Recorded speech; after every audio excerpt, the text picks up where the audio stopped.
Ladies and gentlemen, everywhere is a beach eventually, for this is a Fred Delling Productions podcast.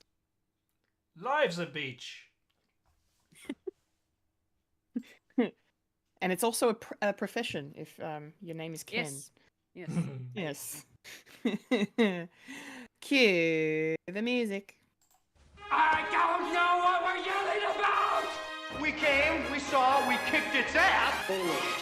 Clean and dark. Father, are you telling me you built a time machine? Kind of a DeLorean? The way I see it, if you're gonna build a time machine into a car, why not do it with some style? Who is this? What's your operating number? Boring conversation anyway. Look, we're gonna have company! Loud noises!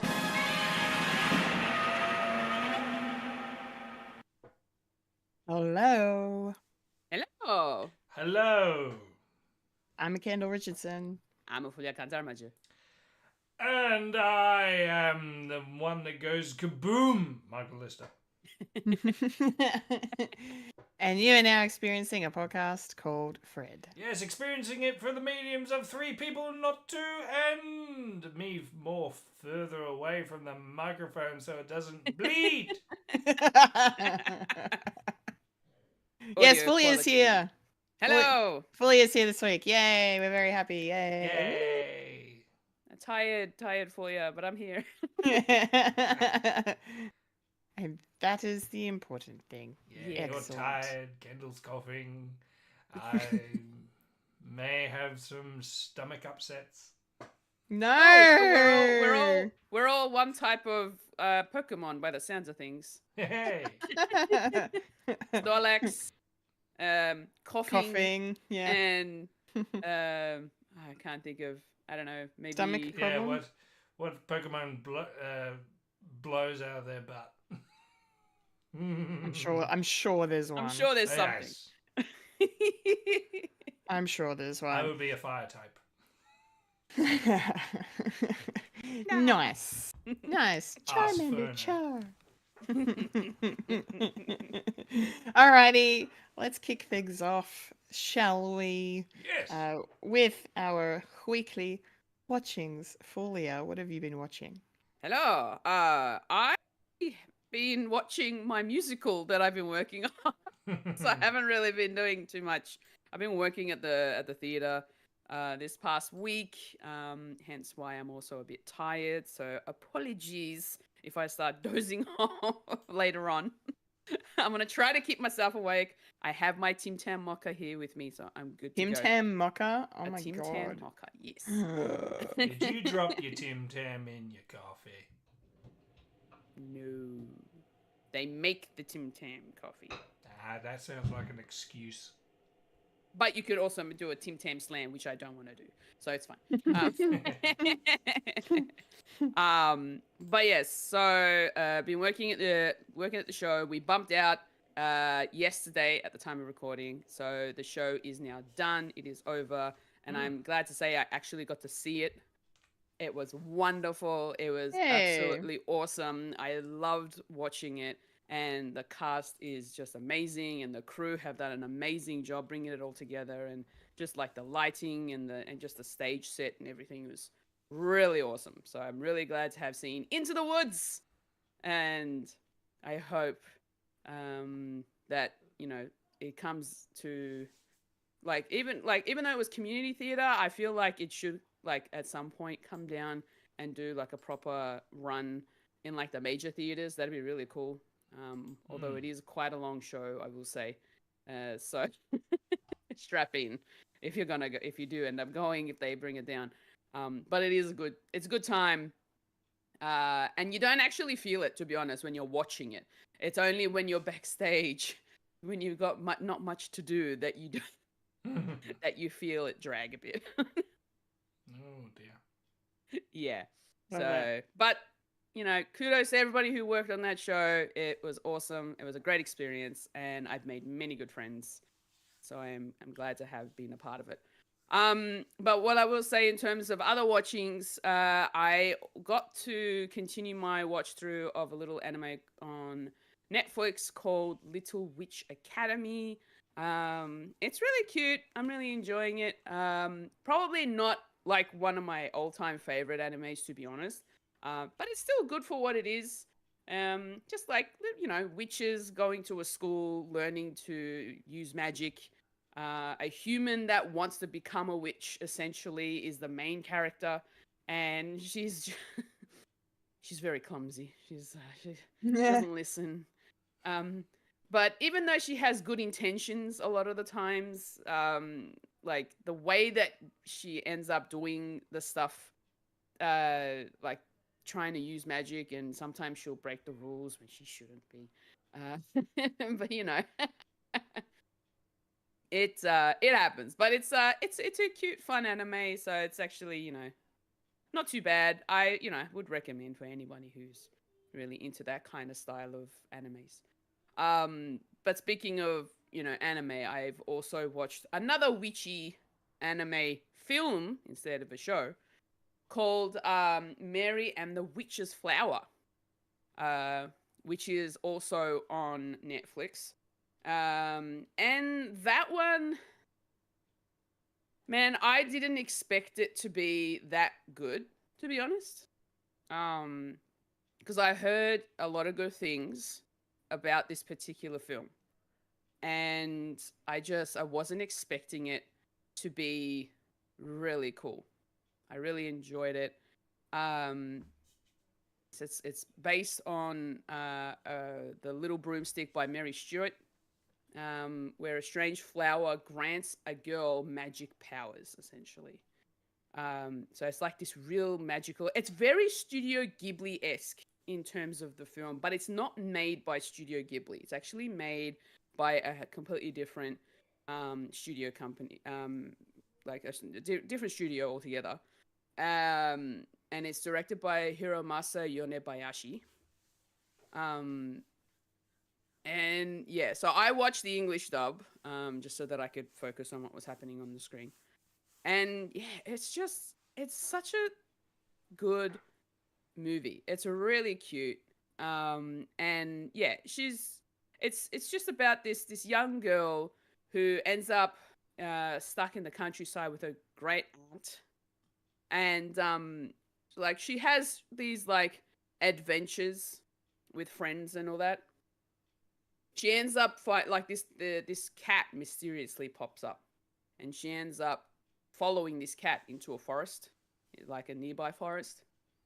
And in the forest, it discovers like this broomstick that's sort of stuck to kind of within the branches and leaves of a tree, and a flower that's called Fly by Night, and it's a flower that the witches have been trying to seek out for a very long time, apparently. And yeah, it's just this particular flower has this amazing power to it. So, but for some reason, when she ends up absorbing some of the power, some of the flower, ends up getting this magic. And there's like a flower symbol on the palms of her hands to show that they're there. The only thing is, this flower's power is limited to for a night, I think it is. So she could only use it for a limited amount of time. So every time she absorbed the flower, she'd only have a limited time to use this magic. Okay. Yeah, and she ended up going into, I think, to this witches college. So it's similar to Little Witches Academy. She ends up flying out into this. She ended up on this broom. This broomstick had its own sort of magic because of the fact that she had the power in her hands, the flower power. Ends up bringing this broomstick to life, and then the broomstick flies her to this witch academy. And yeah, it's just like it's a real fantasy adventure. It's very cute, and yeah, it's just really well done, to be honest. Like I think the writing of it is really cool. I was engaged from start to finish, and I really enjoyed it. It's a little over an hour and a half. I think it's about an hour and 40-ish minutes. So it's not too long. So it's a nice sort of I'd say it's a family movie. It's definitely a family movie. There might be some scary moments. because you know how some Studio Ghibli movies can have those moments where it looks a bit scary, but it's not really, even though it's supposed to be a kids movie. Similar to that kind of, Right. that kind of vein. Yeah. But yeah, other than that, like it's a really, really nice. It's a really nice film, aesthetically pleasing. Just the art style of the anime is just wonderful. I really like it. And Mary, the little girl, has like this bright orange hair, and it's really cute.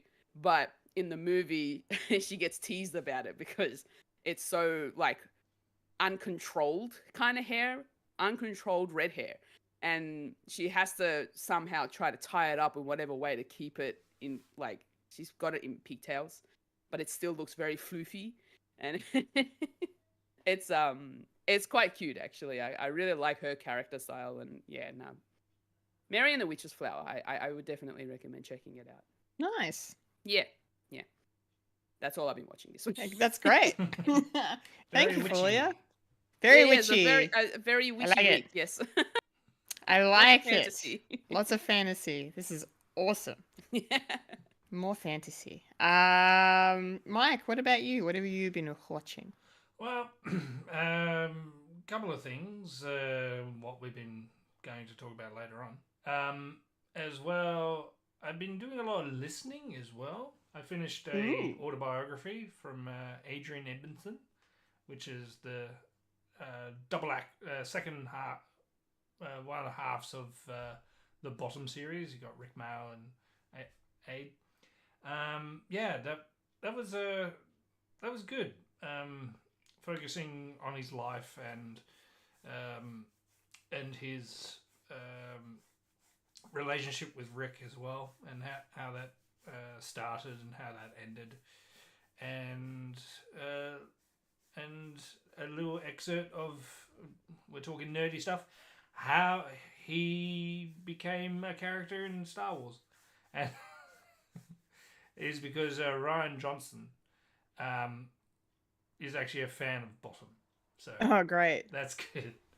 And Love it. and actually made when he was in film school, one Bottom script was actually in amongst of scripts that you can choose to use and make a film about it. So, and it was a Bottom script apparently. So That's so cool. yeah, so love was there, and he talked about how it wasn't.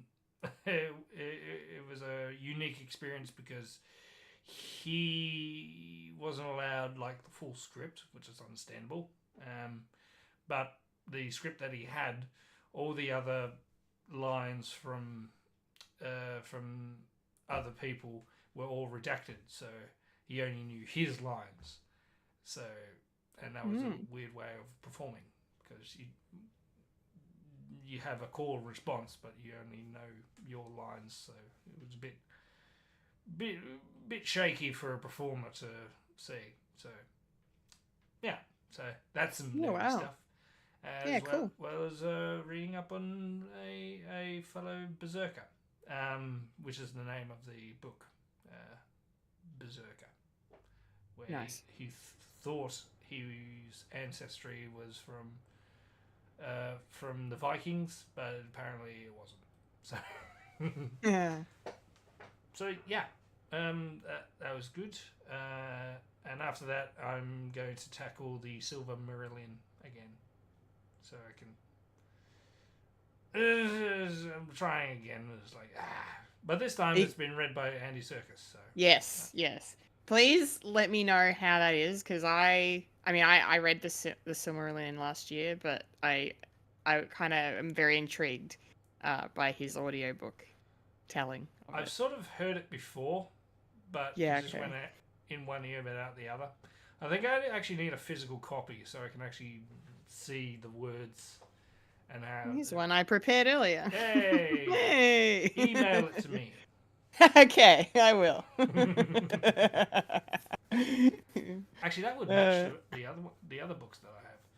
Oh, do you have that artwork with Yeah, the green and the yellow and the red? I Yeah, think it is. the or Hobbit, whatever. as well as the Lord of the Rings, Yep. which Wow. I've almost read.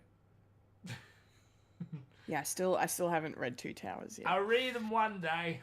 One day. One day. Mostly. Yeah, so that will be a thing. But speaking of Lord of the Rings, coming off last week when I said that me and my wife watched the entire trilogy of Lord of the Rings and how she really enjoys it. What was going on? Yes, me and the wife decided to do a double feature one night, just out of the blue. I was like, I haven't seen Addams Family for a while, so we chucked on Addams Family because she watched that like heaps of times as a kid, like the first one, and ironically, I only had Family Values as a kid, so she loves the first one because it's nostalgia, but I love the second one because it's even more nostalgia, and it's strange watching someone watching something that you know off by heart, like, and it was great. And she said, "You know what? The second one's actually a little bit better than the first one." I was like, "Yeah, I think, yeah." Yeah. With my bias of really enjoying it, and there was a joke that I did not get until that viewing, which is amazing. I only got it from actually because I'm an old man now. I watch everything with captions, so I can get every single molecule of thing for the first time. So I was watching it, and it was after the wedding, the reception, and Pubert was getting a hangover cure from Gomez, and it didn't twig me until that time that the baby had a hangover, and I just pissed myself laughing because I love that sort of humor that they don't show it. You have to come to it. It's like what is he making? It's egg, Tabasco sauce, and vodka, which is like an old-fashioned hangover cure. And it's like, and then he said hair of the pup, and he hands the bottle to That's what he says. Yes. I always thought he said, "Here, little pup." That's what I thought too. but it's hair of the pup. Wow. Yeah, same. Childhood. I thought- Love it. It's That's like, great. And I just pissed myself laughing. I was like, I have to go back because my That's wife so was going, good. "What's wrong?" It's like I did not get this until right now. Yeah. Oh, that's awesome. Because I thought it was like, well, he's giving his kid like vodka. It's like I thought it was just like, you know, an old family recipe like you get to your kid. That Same. It just had vodka in it, but it turns out the kid had a hangover from drinking the night before. Oh, that's gold. Yeah. That's gold. And my wife hasn't seen it in a while, and has forgotten everything about it. And she wasn't quite like appreciative of Pugsley and Wednesday trying to off their little brother. He was a child. He was a newborn. It's like, what are they doing? It's like, the baby is indestructible. It'll be a completely different movie if that happens. Oh yeah. And in the end, he turned out to be the hero. Yes, he sure did. So that was great of having a double feature of watching. That's awesome. Yeah. What probably twigged it because I'm really excited for the Wednesday show, because you know, it was good, and all the new people coming in is like, yeah, this is gonna be something good. And it's like, I like it. I like it a lot. Anyway, Kendall, what do you like a lot? Well, we'll be talking about that very shortly. But until then, But which one? I wonder. yes, my weekly watchings. I don't have a lot to report. I have been quite busy this week, but I did manage to watch a couple of things that I finished as well.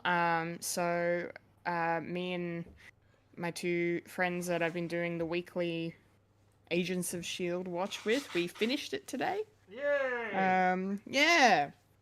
And that was also 2 seasons of Agent Carter in there as well. So we watched 9 seasons of a Marvel thing. We all had today free because usually we do Wednesdays for the watch, and we do like on average like 4 episodes a night when we get together. But we had 5 episodes left, and we were both we were all like, let's just we've got Sunday afternoon free, why not? So yeah, so they came over today and we finished it, and yeah, man, I cried like a little bitch. It's such a good ending. They ended it really, really well. Yeah, like it's just, not to spoil it, but everyone gets their happy ending in the end. But after going through some fucking hell, it's really, really good. I keep recommending Agents of Shield to people because it is a fantastic show. It is very well written and well paced, and the character development is outstanding. And And then it ended with a song.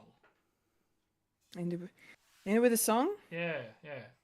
a swan song. Yeah. We're not canon anymore. No. Yeah, and then one of the one of the episodes we watched today, in the final run, is one of the best episodes in the whole series. And it's their take on a Groundhog Day episode. And it is fantastic. It has got to be one of the best Groundhog Day episodes of anything I've ever seen. Outside of Groundhog Day the movie.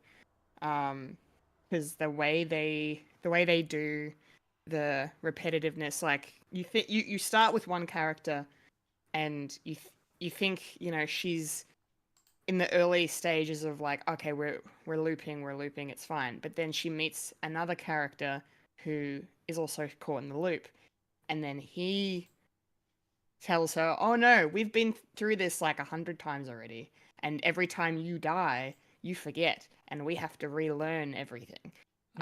It's just, yeah. It's little things like that, little bits in the dialogue that tell you like, oh, we're actually going through this like way faster, and like it's the peril and the tension. It just keeps ramping up and up and up. Yeah, and the fact that they have two characters stuck in this loop and not just one as well is kind of a cool twist. And then it has a heartbreaking ending to it too, which is like, I cried a lot today. But yeah, Agents of Shield, get around it. Please do. It's all on Disney Plus. It is 100% worth your time if you're a fan of Marvel. I would consider it essential watching, and better than a lot of the Marvel content we've had in the last year or two. So, excluding what we're going to talk about later. But anyway, and then the other thing I watched this week and I finished, on Wayne's recommendation, I believe it was, because we saw Wayne the other day. I'm pretty sure, because I'm so tired and I have been tired perpetually for the last week. I'm pretty sure it was he that recommended that I watch Baby Reindeer. My so wife I did. has suggested to me to watch this. Yeah, it's not for the faint of heart at all. It is one of the most grueling watches of anything ever, I think. Like, just in terms of dealing with stalkers, dealing with abuse, dealing with things like rape even.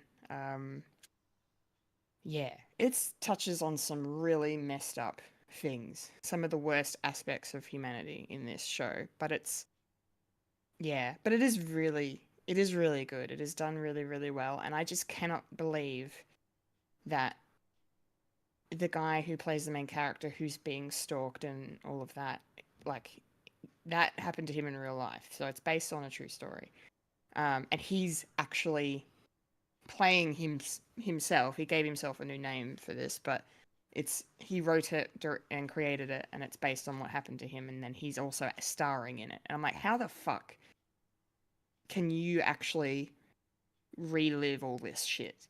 Because it is trauma with a capital T. I'm not even fucking kidding you.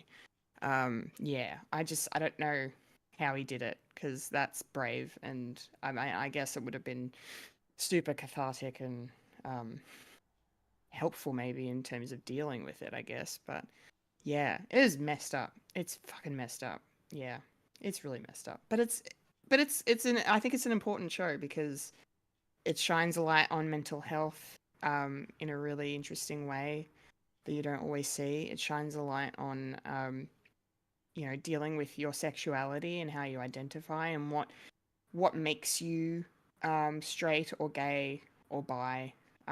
Is it the experiences you have, or is it in your DNA? Like all this stuff. Like it's so complex and so many facets of one individual on display, multiple individuals really, I guess, on display in this, and then just the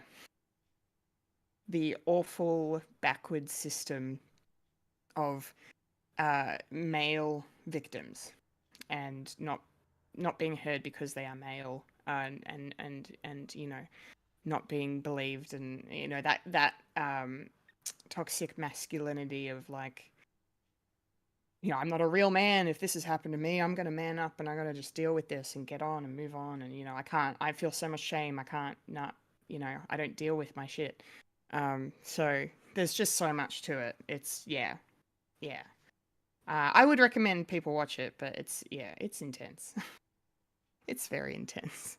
But yeah, it's only 7 episodes too, and all the episodes range in about 25 to 40 minutes in length, so it's pretty quick. You could do it, and you could do it in a sitting. But actually, I was going to watch. There was this one episode of it where I was like, when I started it, I'm like, I'll watch another one afterwards, and I was so mentally drained from watching it. I was like, nah, I'm backing away, with my hands in the air. Yeah, but I think it's an important piece of art and television, I think. So yeah, if you can stomach it, Baby Reindeer, do it. It's on Netflix. Sounds like a Disney film. Responsive. Yeah. Oh yeah. Totally Disney. Baby Reindeer. Baby Reindeer. Oh yeah, the title. Okay. Yes. The darkest, most twisted Disney film ever. Anyway. Yeah. So that's my weekly watchings. And yeah, I guess that brings us to the nerdy news. Let's get into it.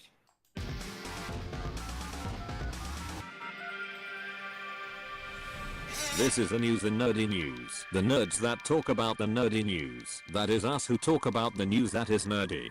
And now the queen of nerdydom, the hostess with mostest, Kendall Richardson. Take it away, Kendall.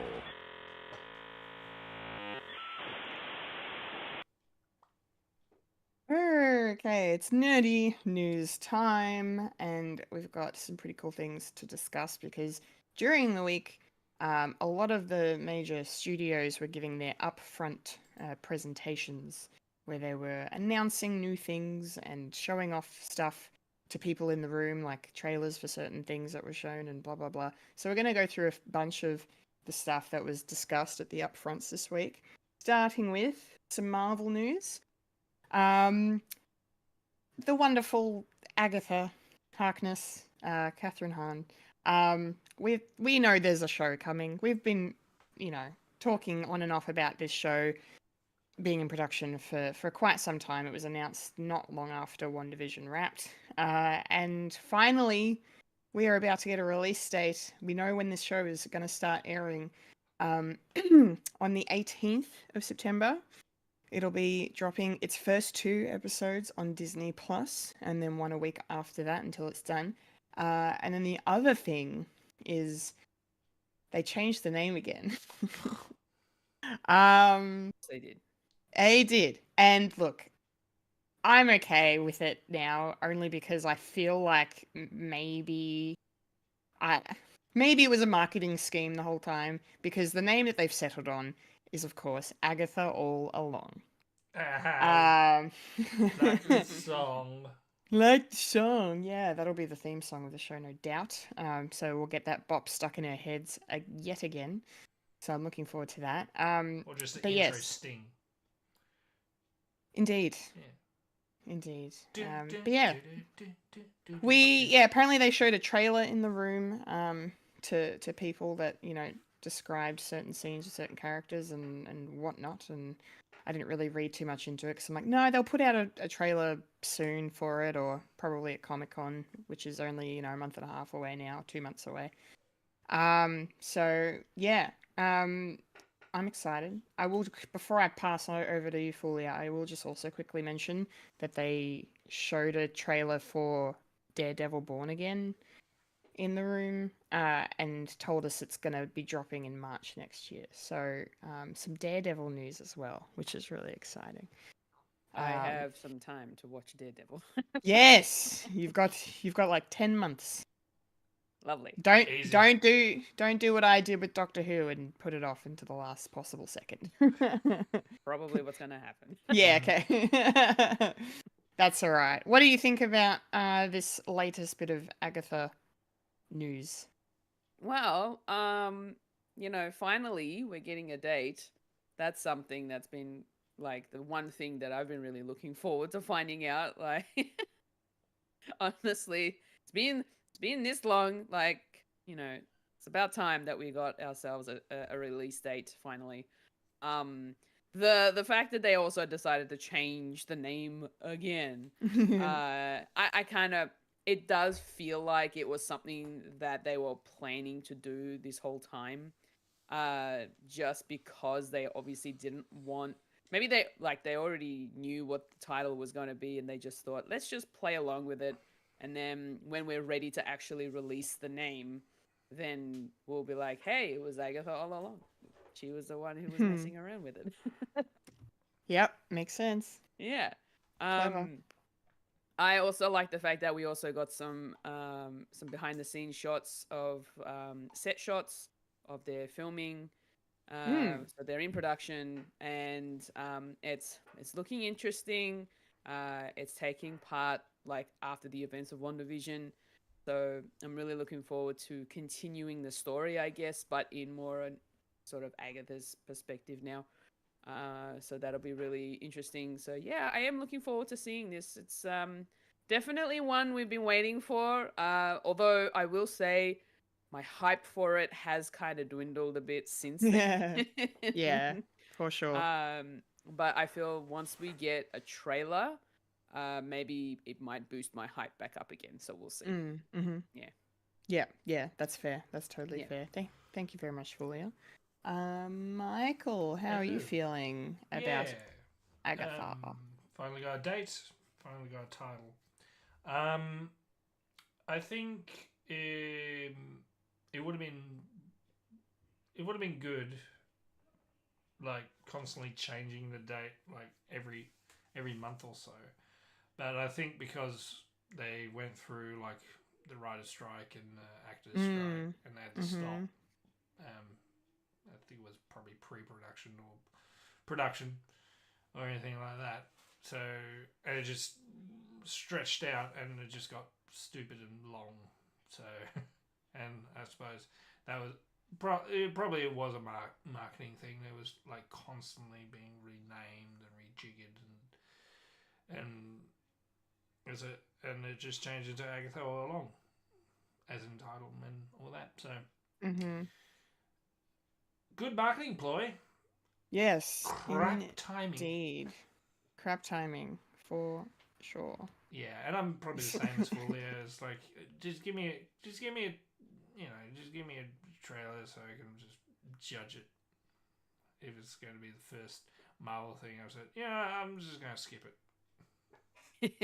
Yeah. I think it's time for skipping, Yeah. For skipping. Yeah. Yeah. We'll see. Yeah. And we'll see. And Daredevil, he turned up. Yeah. In more ways than one. Yeah. We'll get to that. Yeah. We will.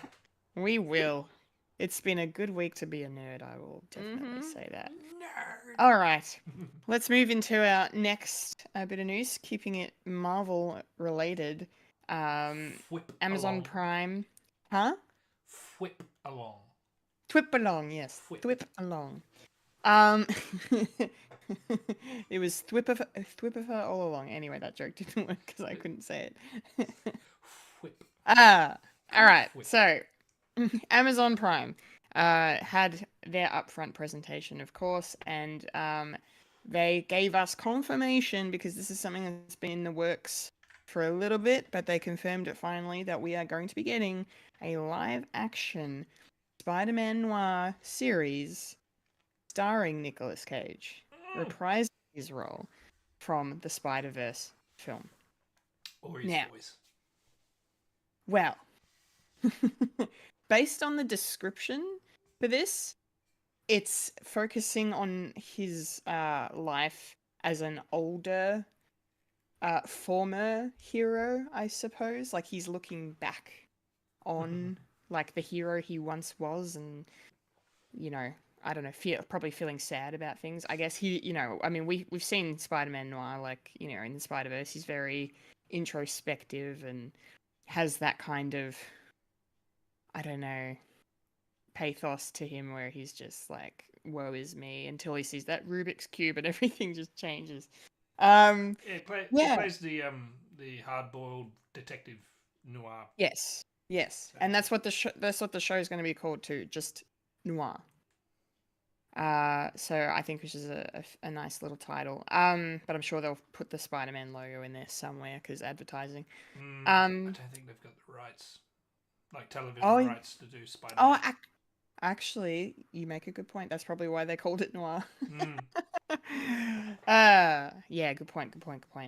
Yeah, I'm pretty interested in this.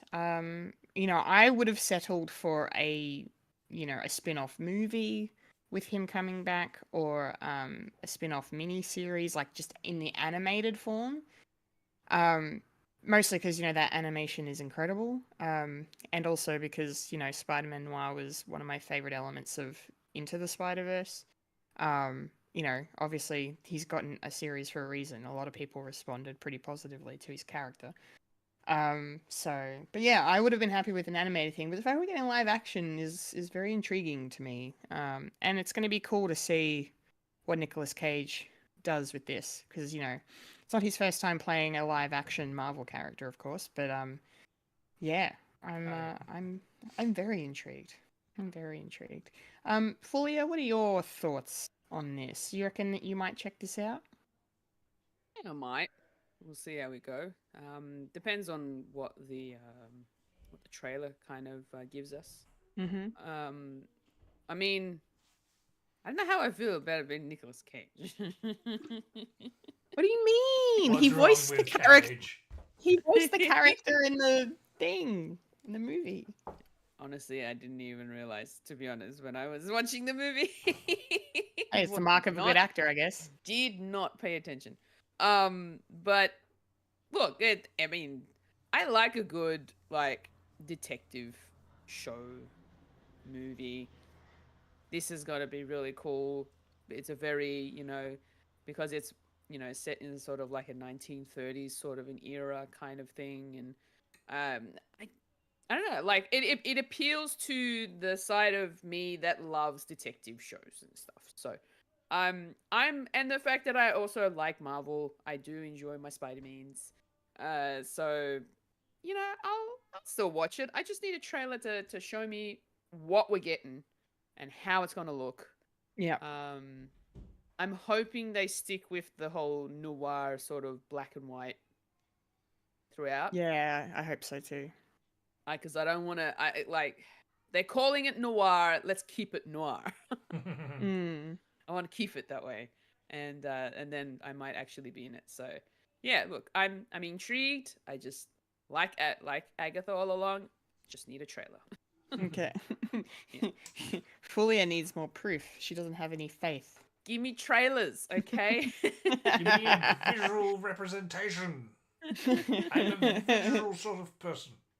Exactly. I am very much a visual person. Yes.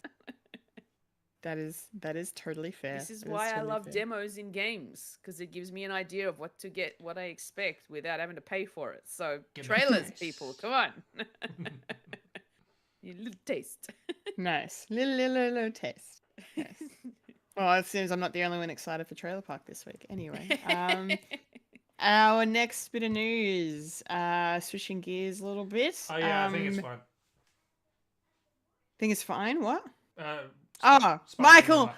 on Sorry, I fucking skipped you. I'm so sorry. That's all I'm right. I'm so tired. I'm so tired. I'm so sorry. What did you think? What did you think? Tell me. Spend 10 minutes if you want. Go. What did I won't spend 10 minutes. Yeah, it's fine. Yeah, it's very, very interesting premise. What comes to mind is I want to see the aesthetic of, if you ever seen Sin City, something like that. Yeah. Mm-hmm. Sort of like those sort of panels, like visually stimulating, but in black and white, and maybe like the odd color every now and again. Not something like washed, like something striking. Red. Yeah, probably red. Maybe a little bit of yellow.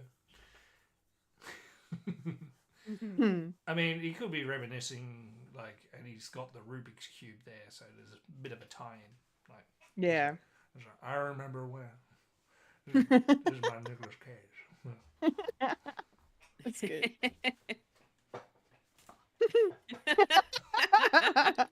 And for audio listeners, we're getting visuals from From Face Off. Yeah. Yeah, I'm excited for this. Can't wait. Yes. I don't need a trailer. I'm gonna go in. Don't need trailers. Are you gonna go in blind? Yeah, blind as a bat. Batman. Land is a batty. Yeah. So continue. Nice. Awesome. I shall. Okay. Thank you for your thoughts. Thank you. Thank you very much. That's on a recording. Okay, our third item in the news.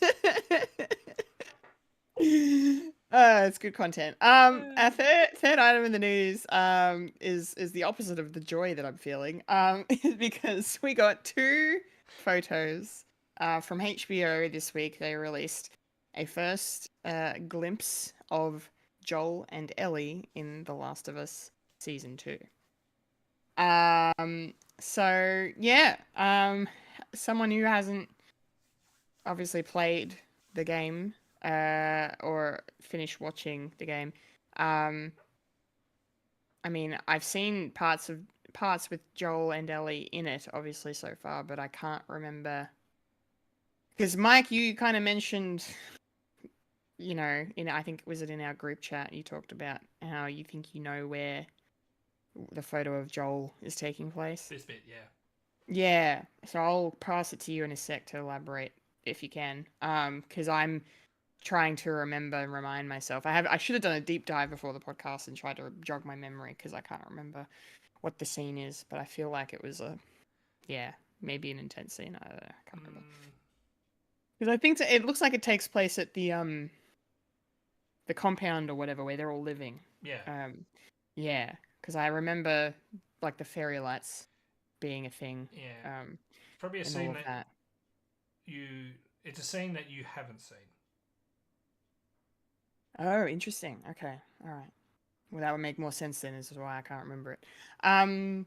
Yeah. But anyway, it's exciting. We'll finally get a new look at them, and you know, Joel especially looks a little bit different because you know time has passed a bit and is a little bit more aged. A little bit, his hair's grown out a little bit more, and you know. But it was nice. It was nice to see them again. Yeah. I'm not ready for season 2. I don't think I ever will be ready for season 2 of this. No. But nah. I've experienced but, it and yeah. I'm looking forward to it and not looking forward to it. Yeah. Yeah, that's fair. That's fair. Well, tell me your thoughts. What did these photos conjure up for you? Oh, okay. Say whatever you want. You don't have to go too deep if you don't want to, but yeah. That's all right. There was 2 photos, one of Yes. Joel and one of Ellie. Ellie with a gun. Annie, get your gun. But with the Joel one, as I said, it's a scene that you haven't seen. Yeah, and I can't really say much without spoiling like the narrative of the game. Okay. I mean, you're up to the bit where it is definitive that a character is no longer with us. Yes. Yeah. So narratively, it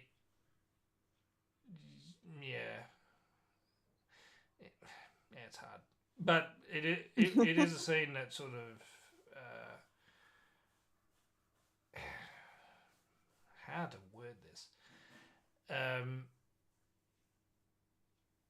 Do you want me to take out? Sorry. Sorry, go on. Go on. I was going to say I can take out my headphones if you want. No. Like I'm trying to remember the first game if they did that sort of. They did it in the TV show where they played with narratively going back and forth and all that. It's sort of like that, but I'm not sure. It may need to spoil something. Like they do in the game like bits and pieces like in different areas of time, so it's not just one linear. Oh, linear okay. thing. Right, I didn't know that. Yeah.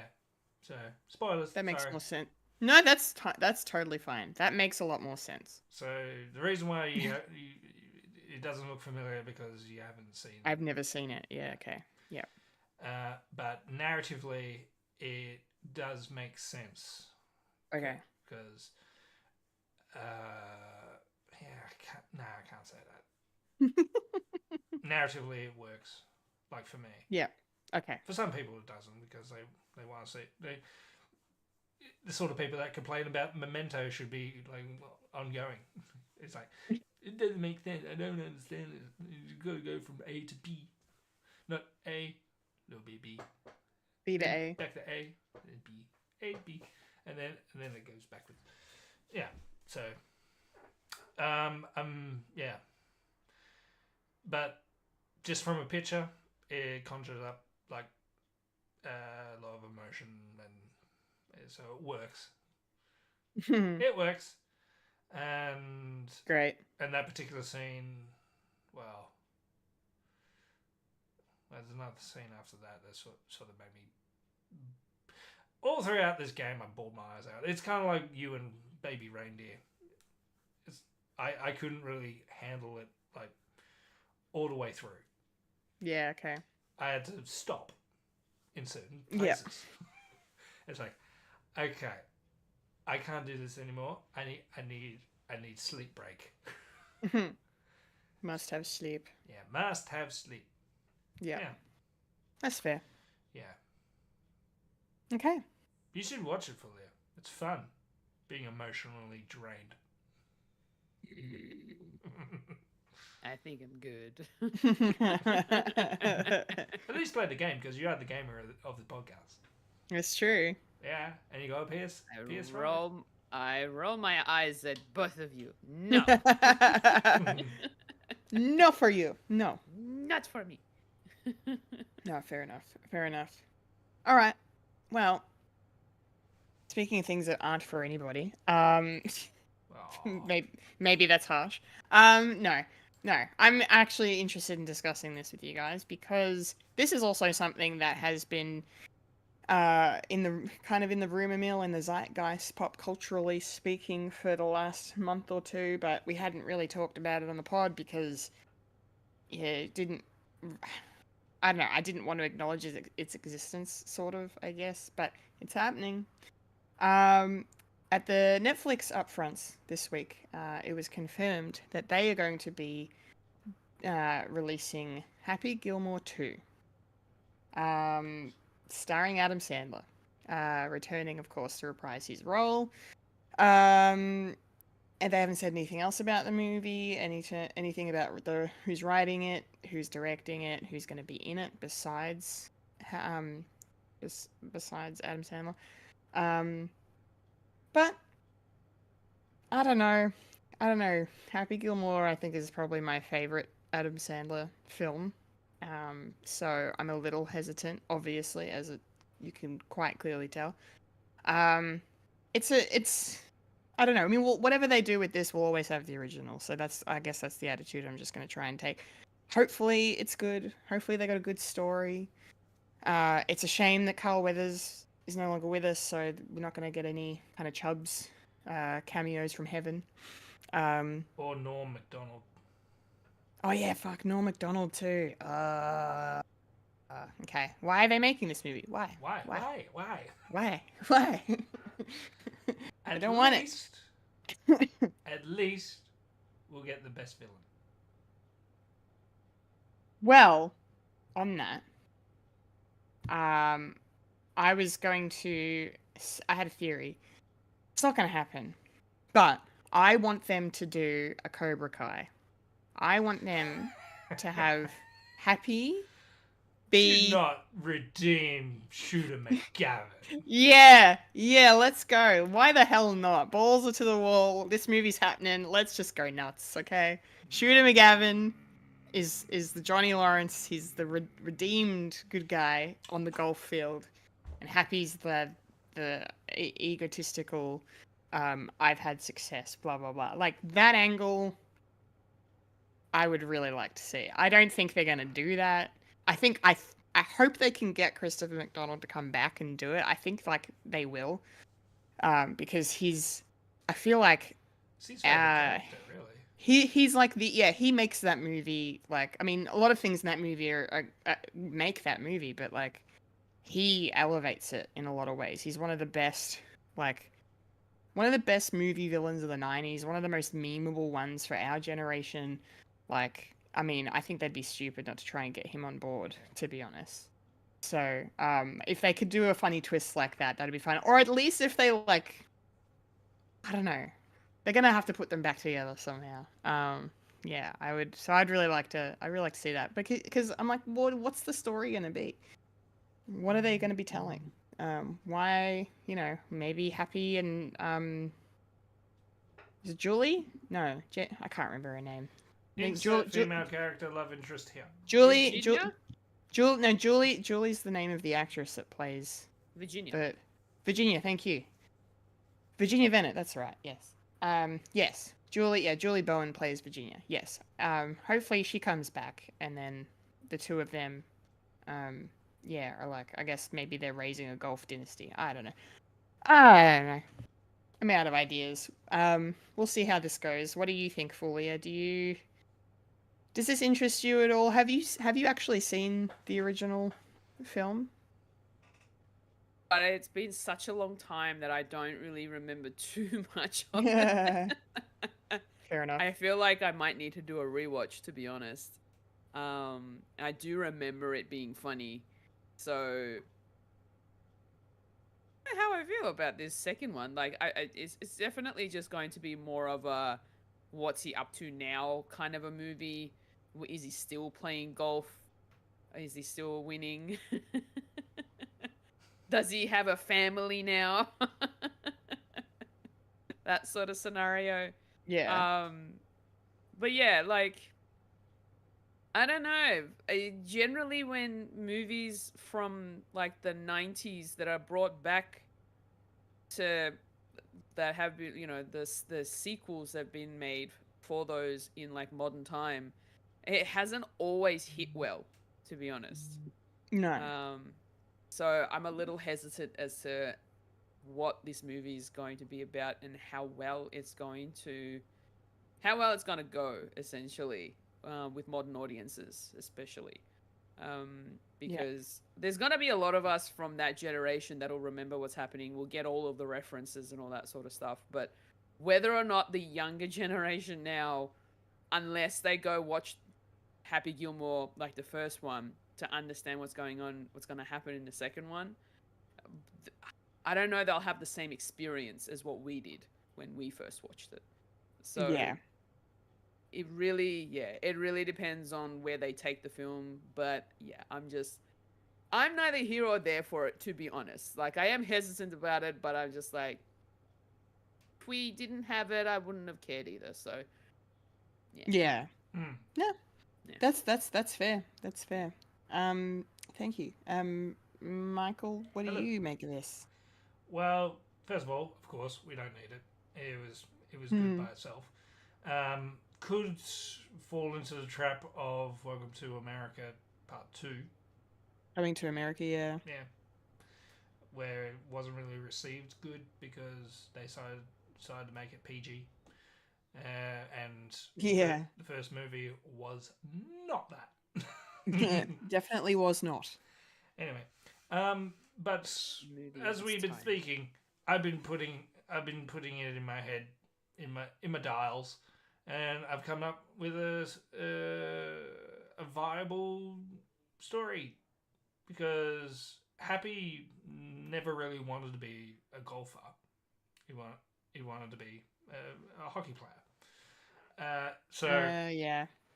So in a way, is he still playing golf? I don't think so.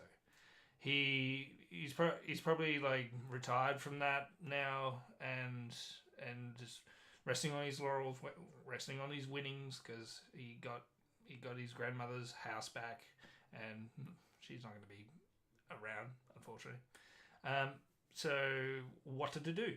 Well, and for some reason, the was it Rocky 5 or Rocky, like Balboa, where coming out of retirement sort of thing. So they've worked out that the final shot in Happy Gilmore was going on what you were talking about, Kendall.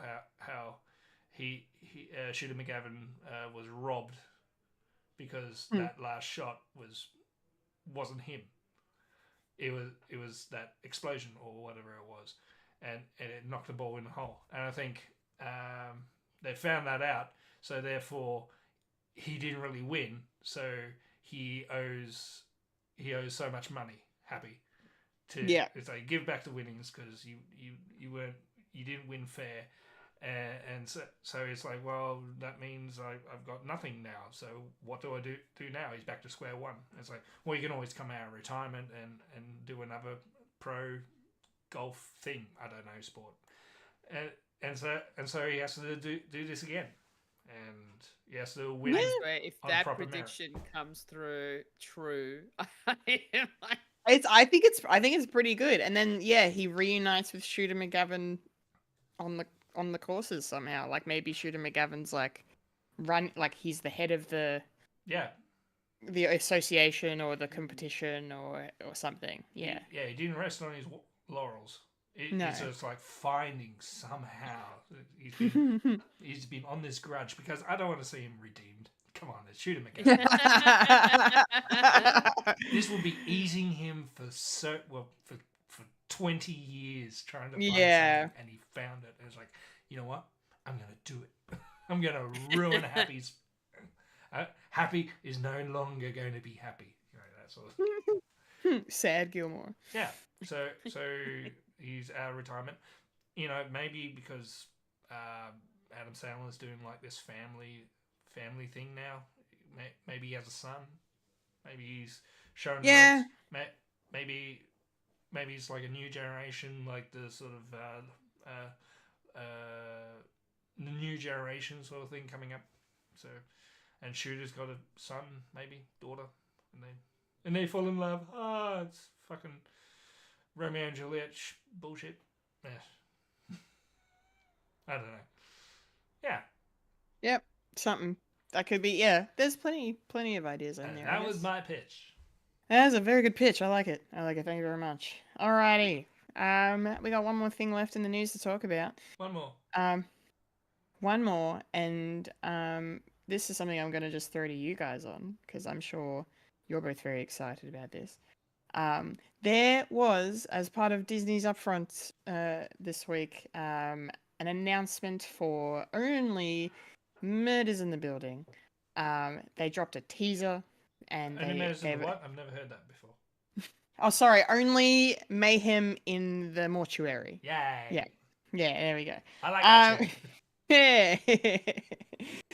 They dropped a teaser and they also gave us the release date for season 4, which is going to be August 27th.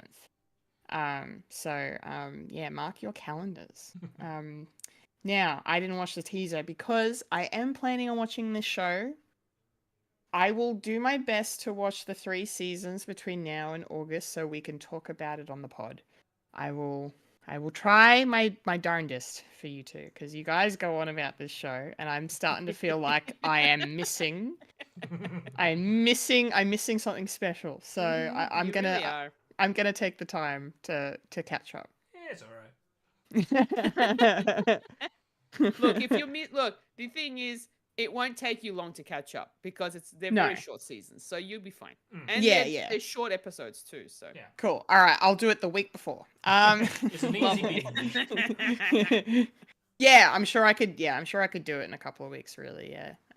If I just sat down and put my mind to it. But yeah, I didn't watch the teaser because I didn't want anything spoiled. The only thing I know, apparently they're going to be in Hollywood this season. Instead of, I think, is it New York the first 3 seasons?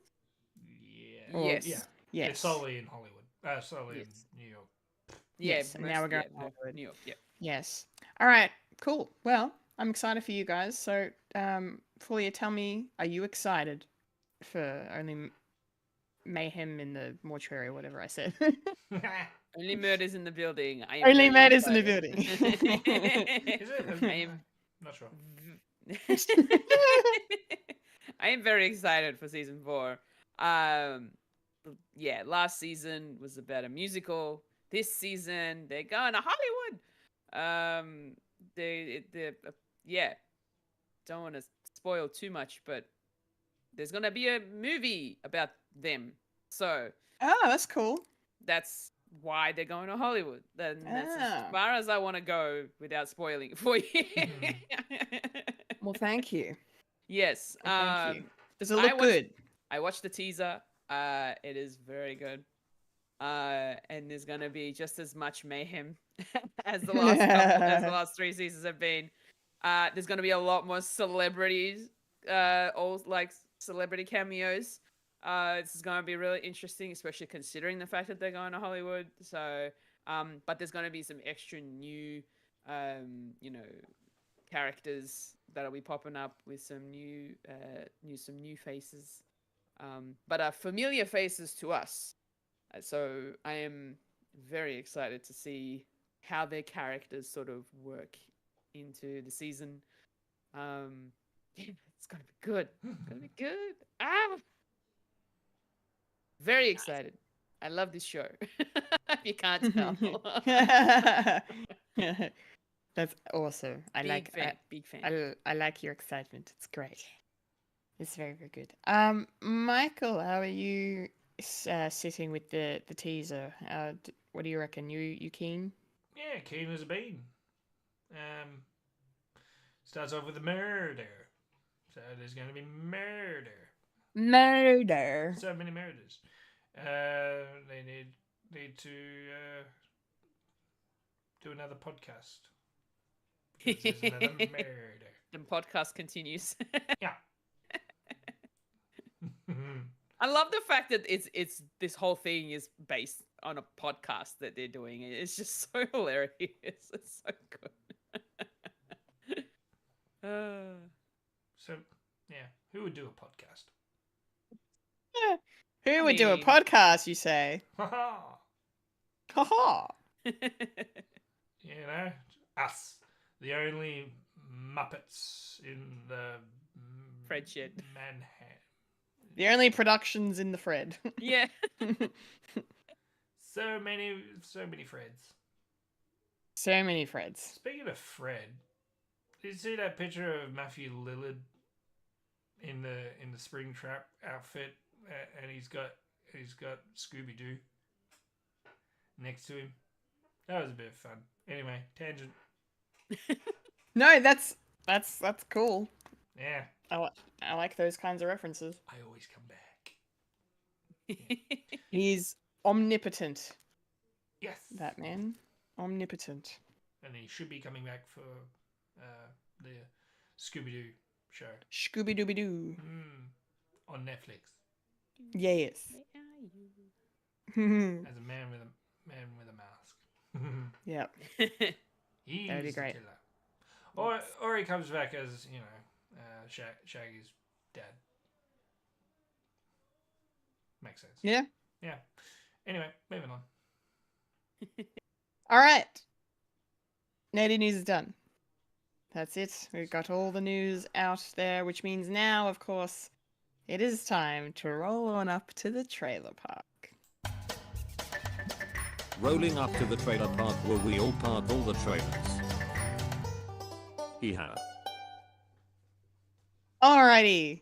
It's trailer park time. And I'm not going to apologize in advance for how unhinged I'm about to be for the next 5 minutes. Okay, so I will step away. No! Oh, Don't you? Loud. I peeked. Yeah. My God, my whole audacity just went blue. And Discord went too loud. Too loud. Yeah. Too loud. Ah, yes. So, okay. I've been dying to talk about this all week. Okay, so as I mentioned in the nerdy news, the upfront presentations were on, and Amazon had many things to reveal and to discuss and put out and whatnot. And one of the things they finally released into the world was a teaser trailer for Lord of the Rings: The Rings of Power Season 2. Calm your farm, Kendall. No! I said I'm not sorry. Oh God. Okay. All right. I have been waiting for this for so long. My God, it's been 84 years. I did not think we were going to get anything until Comic-Con, let alone a release date that's so soon, which is just insane to me. But anyway, yeah, so they dropped the teaser trailer, first look at the second season, and so there's some pretty big spoilers that I might get into, I suppose, but yeah, just as a trailer itself, without my bias involved, I think it's a really good trailer. It didn't show too much. It showed just enough. I think it really hit home with the tension and the ominous vibes of everyone's in peril. Oh God. Yeah. There's gonna be some tough shit coming in this season. Yeah, it just looks great. It's really nice to see that they've continued the quality in terms of the production.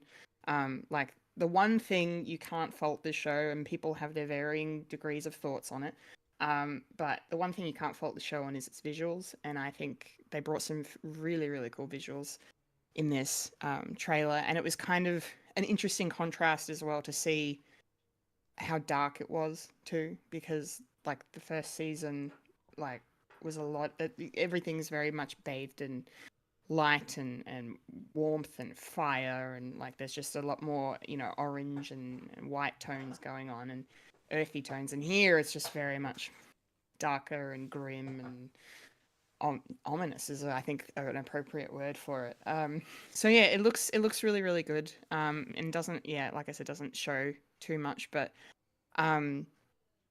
yeah, my boy gets to shine in this trailer a little bit. I'm very happy, because Sauron is back and everyone knows it, or at least they're going to know it at some point. I found it really interesting that they decided to kind of reveal certain things about him in this trailer, because you get the opening shot, you see Charlie Vickers as Halbrand from season 1, but Halbrand is actually Sauron. Spoilers. And then you get shots of him later on where he looks like an elf, and he's got blonde hair, and he's doing his evil smirk, and I was really surprised that they showed that in this trailer. I wonder why. I thought that might have been something they would say for the show because I kind of had a feeling, or a lot of people had feelings that they were going to do Anatar, which is the character Sauron is pretending to be in these images where he looks like an elf. Because in the first season they did the whole storyline of Who it is? who's Sauron. He's here somewhere, but we don't know where, and and then it was, we thought the stranger was Sauron, and they told us so, and they were like, oh no, that's a red herring, guys. It's actually Halbrand, standing beside Galadriel, who's hunting him the whole time. Like, oh no, he was literally right there. Yeah.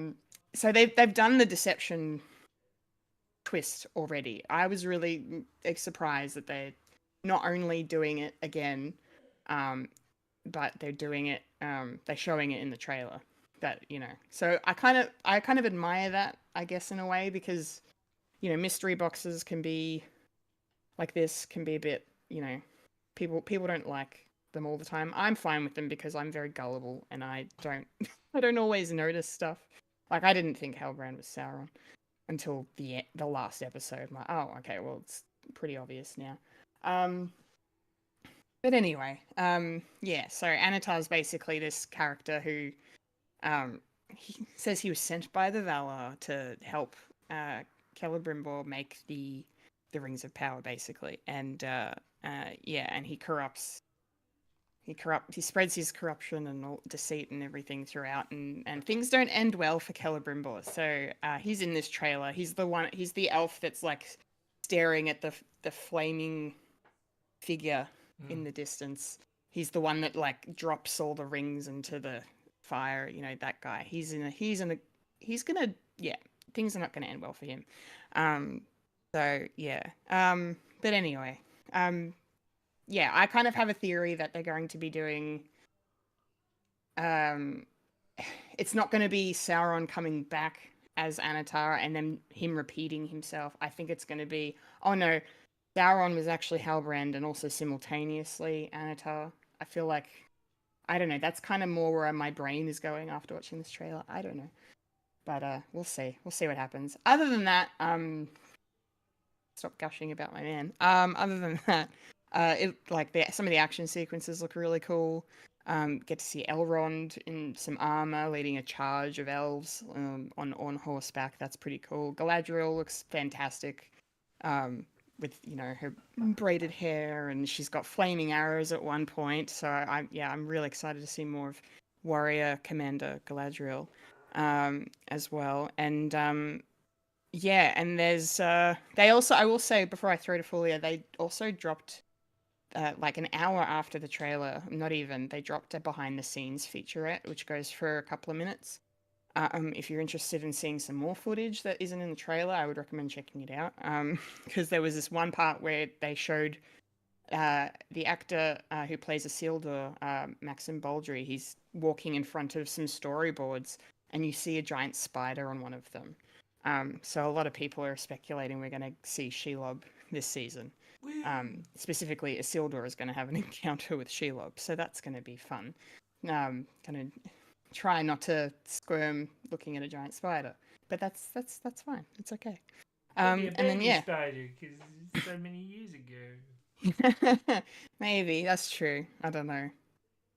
We'll see. Yeah, and then fucking Farazan's riding an eagle for reasons. I didn't actually know the eagles had anything to do with Numenor, so this is new information to me. Yeah, so that's kind of exciting.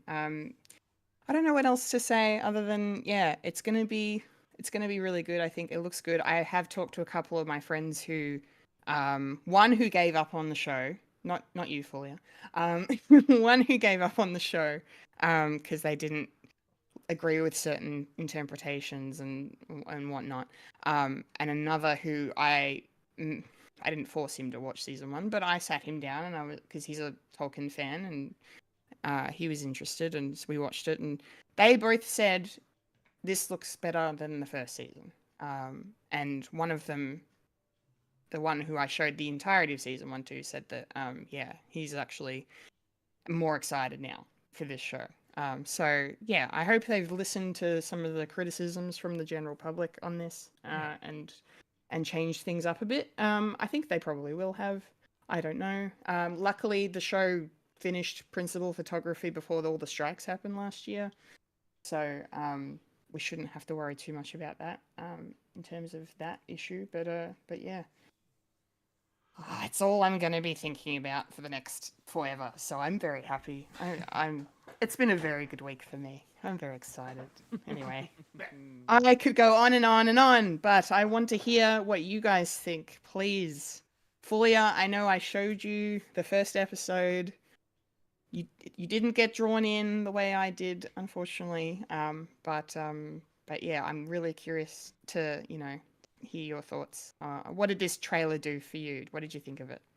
Well, I won't be droning on because I understood nothing from that. Yeah. From this trailer. So there's not really much I can really say about it, unfortunately. I mean, it looks cool. Now I can put a face to the Sauron. Yes, Not you just can. an eye. Or a mouth. Or a mouth, yeah. Yeah, he's an actual. There's a physical human. Well, not human, but there is a physical living embodiment, a living being. Yes. Of it. Yeah, This is one of his forms. Yes. So yeah, no, I mean, look, it looks cool. Cinematically, it looks really nice. I can't comment on the story because I know nothing of what's going on. So That's okay. that's as far as I can really go. That's fine. I appreciate you saying anything at all. So thank you. So essentially, Thank you. Middle Earth is this planet that's out in the middle of the solar system, and there's a god, and he created elves. I understand the general concept. I have watched Lord of the Rings. He made 2 trees. Yes, there were 2 trees. There were 2 trees. Yeah. Trees. There's battles. There's There was lamps. Were the lamps before the trees or after? No, I think the lamps were before the trees. Yeah. So there were lamps before trees. There's elves. There's all the things. And the all the trees things. showed life and light, and they burnt it down. Yeah. Morgoth Continue.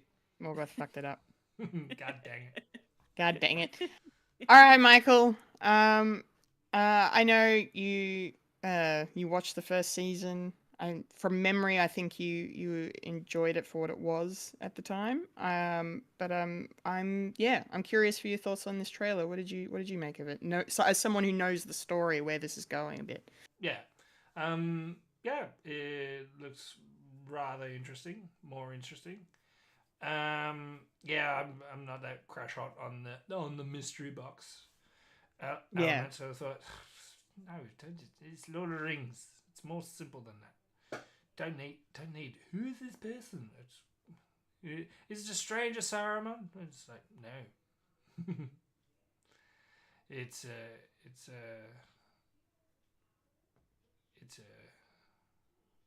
Gandalf, maybe. Maybe, yeah. I don't think it's Gandalf. It's too easy. Too easy. Well, they kind of been rubbing it in our face that he is Gandalf a little bit.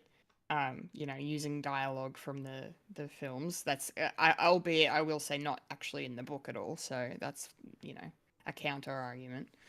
I mean, I really hope he's a blue wizard. That's what I want him to be. And like they're literally him and Nori have gone to Rune. You see a brief shot of it in this trailer where he puts his staff down and she's flailing in the wind.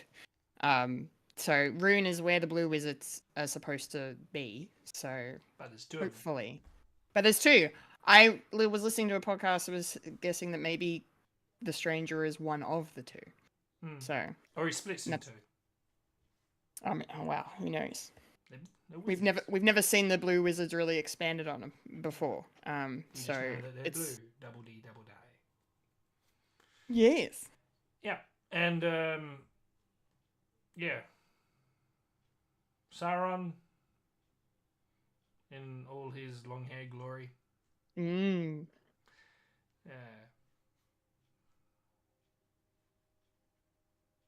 There's not very much to go on.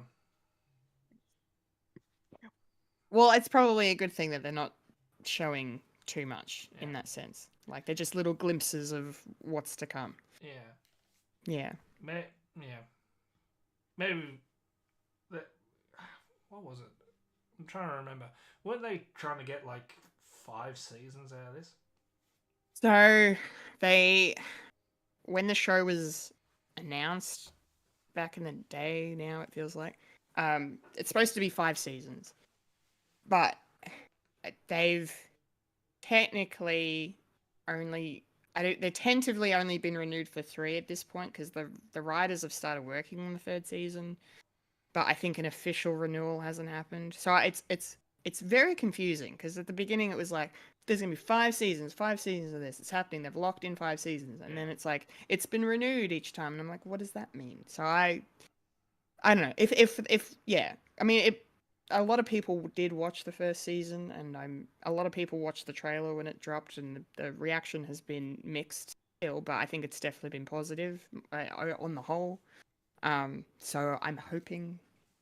I don't know what I'll fucking do if they decide to cancel this show. I'll fucking march up to Bezos's house and just be like, dude, what are you doing? I don't think they will. They spent a fucking $1 billion on this. That's a lot of money. Yeah. I don't think they'll.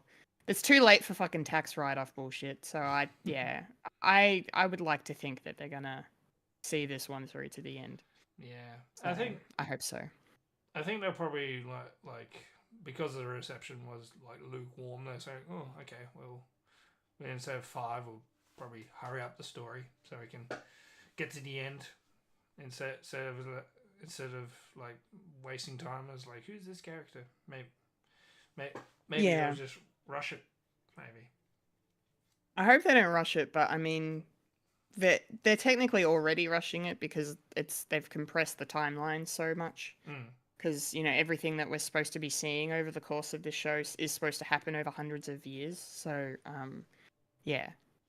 But yeah, I don't know. There's people already talking about that based on the brief glimpses of Numenor we got in this trailer that they're going to do the fall of Numenor earlier than we all kind of theorized. Because the leading theory is that they'll do that at the end of season 4, going into the last season, or maybe even in the last season. But now it's looking like they might even do it next season.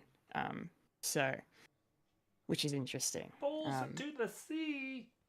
Yep, I cannot wait to see that.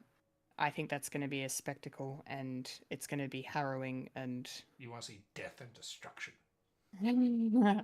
Well, mostly because there's literally when it happens, and this is just typical Kendall speak right now, but when it happens, because Sauron is the one that manipulates Pharazôn into, trying to go to Valinor and all that stuff, and that's when, Eru steps in and is like, nope, fuck off, and then and then he sinks the island. So, and then basically Sauron is in his tower in Numenor, and he's like laughing maniacally or some shit as the sea swallows them all up. So he goes down with the island. Sauron goes down with the island. His physical presence, yeah. His physical, yeah. So, yeah, which I don't know why I'm looking forward to it, because that means that's the last time we'll see Charlie Vickers as Sauron, and like he's fucking awesome. So that will be the end of him as Sauron. Will be that moment. So stretch it out for as long as possible. Actually, I don't want it anymore. I changed my mind. Anyway, so when's this coming out? Yes, well, we got a release date. It's going to be dropping the first 3 episodes this time. Season 1, they only did the first 2 on release day. This time they're going to do a boys and drop the first 3. Yeah. And that'll be on the 29th of August, which is an easy day for me to remember because it's not only my brother's birthday, but it's Michael Jackson's birthday. So I am not going to forget this in a hurry. Yeah, Brother Jackson. Yes. Yes. Anyway. So that means some shit is going to go down in the second episode. If they're doing 3, you reckon? Yeah. It'll go. It's like, oh shit. Why do we have to? It's like, oh, that's alright. There's another episode. So, whew, okay. I don't have to live with that for a week. Yes, it's going to be. I'm actually considering taking a day off work. If it doesn't fall on my on my weekend off, I'm gonna take the day off work because I'm that person now. You're Anyway, it's that fine. person. I'm that person. I have hours and hours of leave. It's fine. I can do it. I should take Anyway. Saturdays off so I can watch Doctor Who Yeah. Yes. all day. All day, every day. All right, that's enough of me fangirling for Sauron.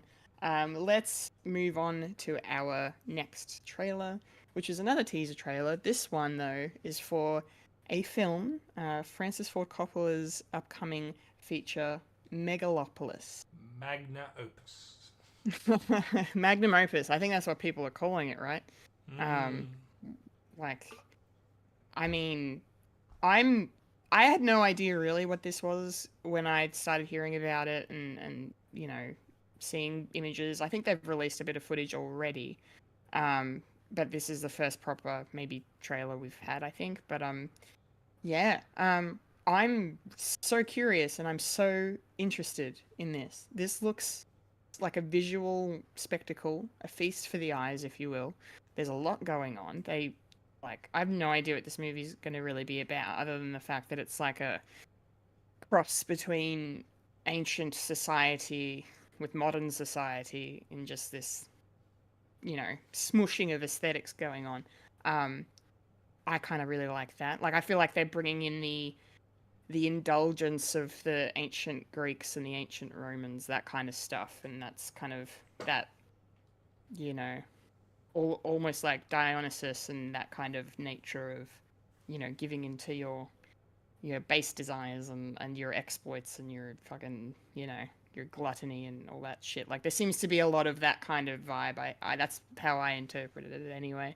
But then Adam Driver's character almost kind of feels like a Howard Hughes sort of a person. Like, he's just this figure in this world that seems to be, you know, leading the charge in terms of this society or in this city.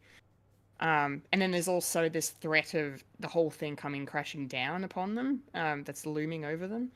Like, I kind of liked how this trailer started with those ominous shots of these things, like, I don't know if they were missiles or meteors just raining down upon this city, you know, about to destroy it. Like, yeah, there's a lot. I have a lot of questions. I'm really looking forward to watching this, and the cast is just great. I mean, I mentioned Adam Driver. There's also Lawrence Fishburne's in this. I think Aubrey Plaza's in this as well, if I'm not mistaken. Yeah, there's a giant list of casts. Yeah, Giancarlo Esposito is also in this.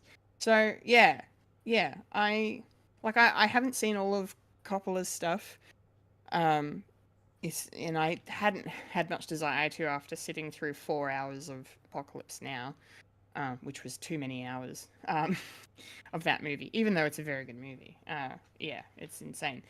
But this, I'm really keen to see. And it's just had its debut at Cannes during the week. The Cannes Film Festival's been going on. And there's been a lot of things being shown there too, and yeah, it got a massive standing ovation. Yeah, I can't wait to watch this. Fulya, what did you make of this one? What are your thoughts? This looks really weird. My eyes were trying to figure out what was going on. I'm like, I don't quite understand. Like, even trying to listen to what the characters were saying in the trailer, it still confused the crap out of me. I had no clue what was going on, apart from the fact that it was, you know, a city that's been destroyed that apparently is trying to be rebuilt again in some way. From what IMDb is telling me, that it's an architect wants to rebuild New York City as a utopia following a devastating disaster. So so the disaster happens first, which makes sense because that was the beginning of the trailer, right? Yeah, yeah, it's not a third act ploy chucking it in. Yeah, okay, there we That go. happens in Yeah. Wicked. Yeah, and then, you know, seeing Adam Driver with really short hair kind of threw me off a bit. He looks good though. It does suit him, yes. I but prefer the then- long hair, but yeah, anyway. Yeah, and then as, you know, I noticed like a few other familiar faces. You know, Lawrence Fishburne pops up, and Like there were other like the names popped up at the end of the trailer, and I saw Jason Schwartzman is also in it. Shia LaBeouf is in it. Shia LaBeouf. So yeah, I don't know what to really make of this trailer, to be honest. I'm very confused. Uh, I mean, the visuals of it, kind of the way that they mash together certain types of visual in terms of like the effects, like it almost looked like they had filters on for some of the shots. And it actually looks really cool, like visually. But I'm just confused as to what this story is. That is fair. Yeah. I think that's all I can really say about it. I'm just because I No. had a hard time understanding what was happening. I don't know what's going on either, Yeah. Fulya. I'm just making this shit up as I go along. Yeah. You do a better job than I do. That's for Nah. That doesn't look intriguing. Does it look intriguing? Maybe. Yeah, maybe. Probably not for me. Okay, I mean, maybe a second trailer, a story trailer might help you. Maybe. Considering the fact that IMDb is telling me it's going to be over 2 hours long, I don't know. I was expecting it to be 3 hours, to be honest. So Well, the official time says 2 hours and 18 minutes, but I don't know Okay. how much of that is true. Let's see. yeah, Yeah. we will see. Yeah. Alrighty, thank you very much for your thoughts. Michael, what did you make of Megalopolis? Yeah, it was confusing, and I like it. Because I like the story behind this, if you don't know. This was no production company, really, backing it. Oh. Yeah, it's all financed on Coppola's. He sold his winery to pay for this film. So, oh wow. So there's no backing. There's no like company like overlooking. It's like, no, you should do this. So what we're getting is pretty much the director's cut. And Yeah. Okay. and I'm guessing because there's no real release date in Australia, because it doesn't really have a company to release it, so it's all on his back. So this is raw. This is everything. This is cinema at its best, and it could make or break. And Coppola is just a madman. Yeah. And I love that. So I'm gonna watch this, no matter if it's bad or good. I just want to see something that's real. This is what I want. This is get something new, get something different. This is it. There's no IP. There's no nothing. It's just sure. There's a star power behind it. It's themes that it's been done before. I mean, the fall of an empire. Is it really America? Yeah, pretty much. And with that sort of sign of, it could be the Roman Empire. It's like, well, yeah, this is the fall of an empire. Yeah. So, and I'm really looking forward to that. Yeah, I'm really looking forward to this. Because it sounds insane, and I like it. So, Yeah. you know what? You keep your Lord of the Rings. You keep your Star Wars. This is cinema, damn it. And I'm guessing it's just going to be a slow build-up. It's just going to be word of mouth. Just like if it's good, it's going to be huge. If it's bad, well, it could be like, I don't know, like Madam Web, just word of mouth. It's like, you need to watch this because it's terrible. And either way, I'm going to be sitting down to watch it. If there is a distributor to release it in Australia, because I want to give all my money to this man because he's an auteur. I love it. An auteur, Yeah, yes. this is the last breath of cinema. Otherwise, if this fails, or I'm not gonna watch movies ever again. Draw my Well, draw my line in the sand. It's like wow. this is it. This is the This end. is it. This is the end of cinema as we know it. Otherwise, oh, we're Wow. gonna be watching uh fucking Toy Story 500 over and over again. Yeah. There's nothing real, but this is real. I love Nothing is real. Yeah. it. Art is a lie. Nothing is real. Yeah. I So this love comes this out take. this year. It does, yes. They didn't. There's no date yet, as Mike just pointed out. Because of it has no distribution currently. But yeah. I'm now even more invested because it feels like a sacrifice was made for the love of the art. Yeah. So, and I kind of think that's beautiful. So, And there's so many stories yeah. coming out of, I'm guessing, like, people are trying to torpedo this movie. Yeah. Because you hear about Francis, like, spending hours of time just getting stoned in his trailer. Really? Yeah. So That's interesting. big companies are threatened. That's a kind of a promising sign, I think. Yeah. Yeah. If you see it's like, oh, you shouldn't watch it because, you know, he was smoking marijuana. It's like, yeah, it's his. He's burning his own money. He can do whatever he wants. Yeah. And we got a movie. I mean, yeah. there, like, mind you, there are people like mixed on it. It's like, well, yeah, Okay. can't wait. Mm. This is coming from the person who likes Quantum Mania, so I can't wait. Please, Nice. please distribute in Australia, please. I'm sure it will. I'd be very surprised if it didn't. Alright, well, we got one more trailer to discuss for this week, and that is the latest trailer for Wicked, which dropped during the week, I think also as part of the upfront stuff. Yeah. I'm actually on board now. I was very tentative, hesitant with this, just because I've only seen the musical on stage once, but I remember loving it.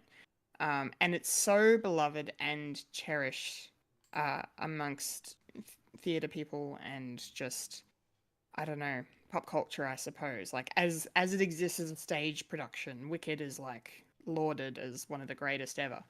And so I didn't know if I wanted this movie to happen, and especially when it was Ariana Grande, because I'm not like, she's talented. She's very talented, don't get me wrong, but I was not keen on watching her in this movie. But this trailer has convinced me otherwise now. The only criticism I have of this trailer is that it's too long. That is the only criticism I have. It's 3.5 minutes. What the fuck? Where was my 3.5 minutes of Rings of Power? Jesus. I'll take that instead, thank you. But no, this showed like the entirety of the fucking film for some reason. I don't know why Disney. I mean, again, it could be for people like myself who are on the fence because of the preconceived notions of what Wicked is. But maybe that's why they're going so hard on the promo for this movie and giving us a trailer that's so long, and showing us so much. But what I saw, I was very impressed with. It was really nice to actually finally hear some banter, some dialogue, between Ariana and Cynthia and their characters, and get a bit more of the story. And I'm seeing and hearing certain things that I'm like, oh, I remember this, and like it kind of brought back memories and that were nice and good and enjoyable and yeah, and it looks really great as well. Like they've put so much work into the costuming and the production design and the makeup and yeah, everything about it. It looks really good. And yeah, and we all know the story's really good. But the way this trailer was cut together, even though it was too long, it was just it really yeah, just really convinced me that I need to see it. So I'm very excited now, I will say. And it's funny because I think this is a part one. I think they've split the whole thing into two. So this is gonna end on a cliffhanger. So yeah. So that's kind of cool. As well. But yeah, I'm really in. I really like this trailer. I thought it was really good. Cool. Well, I'm gonna throw to Fulia for your thoughts, and I'm gonna go to the bathroom while you're talking because I'm busting. So Fulia, take it away. What do you think of Wicked? So I actually haven't gone to see the musical theater show. I'm really curious to see where this goes. So I feel like, considering the fact that this is not coming out until like later on, I'm hoping while the Wicked is still here in Melbourne right now, I go see Wicked, the stage show, before I see this. So, it's definitely one of those musical theater shows that I've always wanted to see. I just never found the time to do it. So I'm glad that Wicked is here, even though it's for a limited season, which, I think my time is quickly running out. So I kind of really need to get on it and actually go and see it before it ends the season here. But the trailer itself looks interesting. And it's definitely very sort of fantastical, sort of a magical world.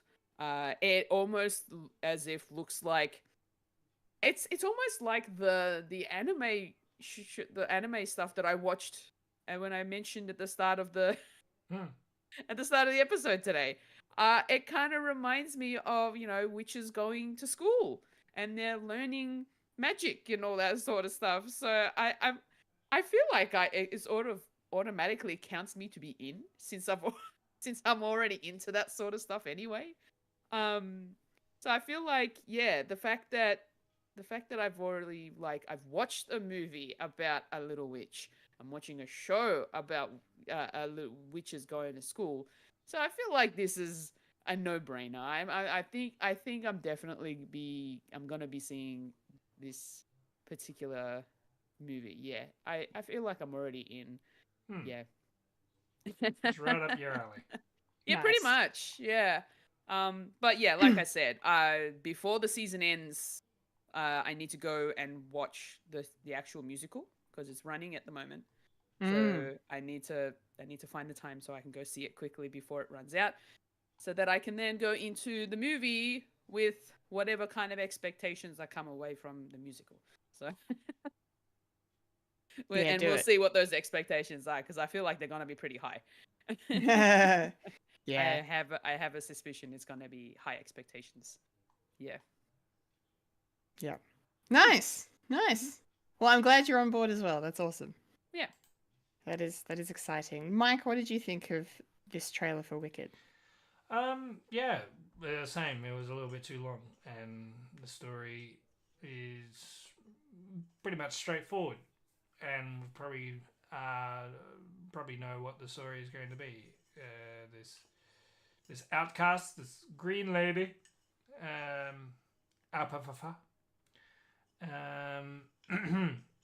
goes to school, even an outcast in school as well, and the wizard wants to see her, and not the spoiler or anything, but yeah, the whole story of this movie, of part one, is basically this trailer. So Yeah, it is. yeah, so essentially we've seen the third act, and yeah, don't need to watch the movie now. Mm-hmm.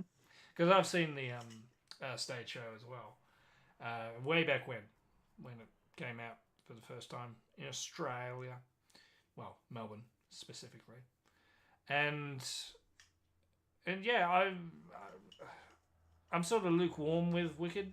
I thought, yeah, the songs are catchy. I can't remember any of them except for the last one before the interval, but that's the showstopper. So Yeah. so we're going to hear that at the end, and then Yeah. Next movie will be the act 2 of the stage play. Yes. So, but very interesting and cool and normal. Probably my least favorite part was the teacher as a goat. Like in the stage show, it's a guy dressed up as a goat, and he wasn't on all fours. He was standing up. He was an actual anamorphic creature, just with the head of a goat. So I was hoping for that, but they're going to go full goat. It's like, no, okay. You could have had like cool makeup to do that, but Yeah. nah. And also the winged monkeys as well. I was hoping, harkens back to the original 1930s one where it was just guys in suits and wings. No, they're monkeys with wings. Monkeys with wings. They're very Planet of the Apes, but with wings. So yeah, so that was sort of my disappointment. It's like it could have been better. Anyway, and yeah, big star-studded cast for everyone as well. Good singing. I like the singing. I'll be tapping my foot. So, will I take my children to it? Especially my oldest. I don't know. She's aware of Wizard of Oz. So I don't know. Maybe probably have to watch it again. The original Wizard of Oz just to get it. So, did you know that there's a prequel? Prequel / sequel. Wow.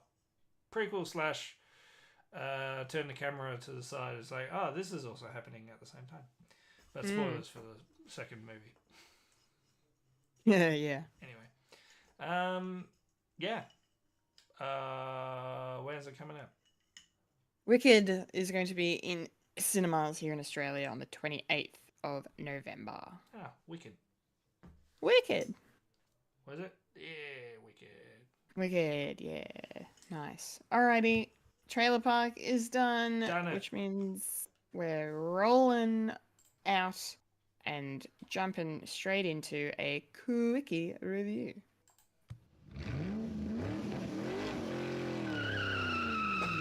Quickie review. Okay. So, quickie review time. Of course, as said earlier, it's been a good week to be a nerd, and one of the many reasons it has been a good week to be a nerd this week is the finale of X-Men 97. Finale. Tolerance is Extinction Part 3. Fuck.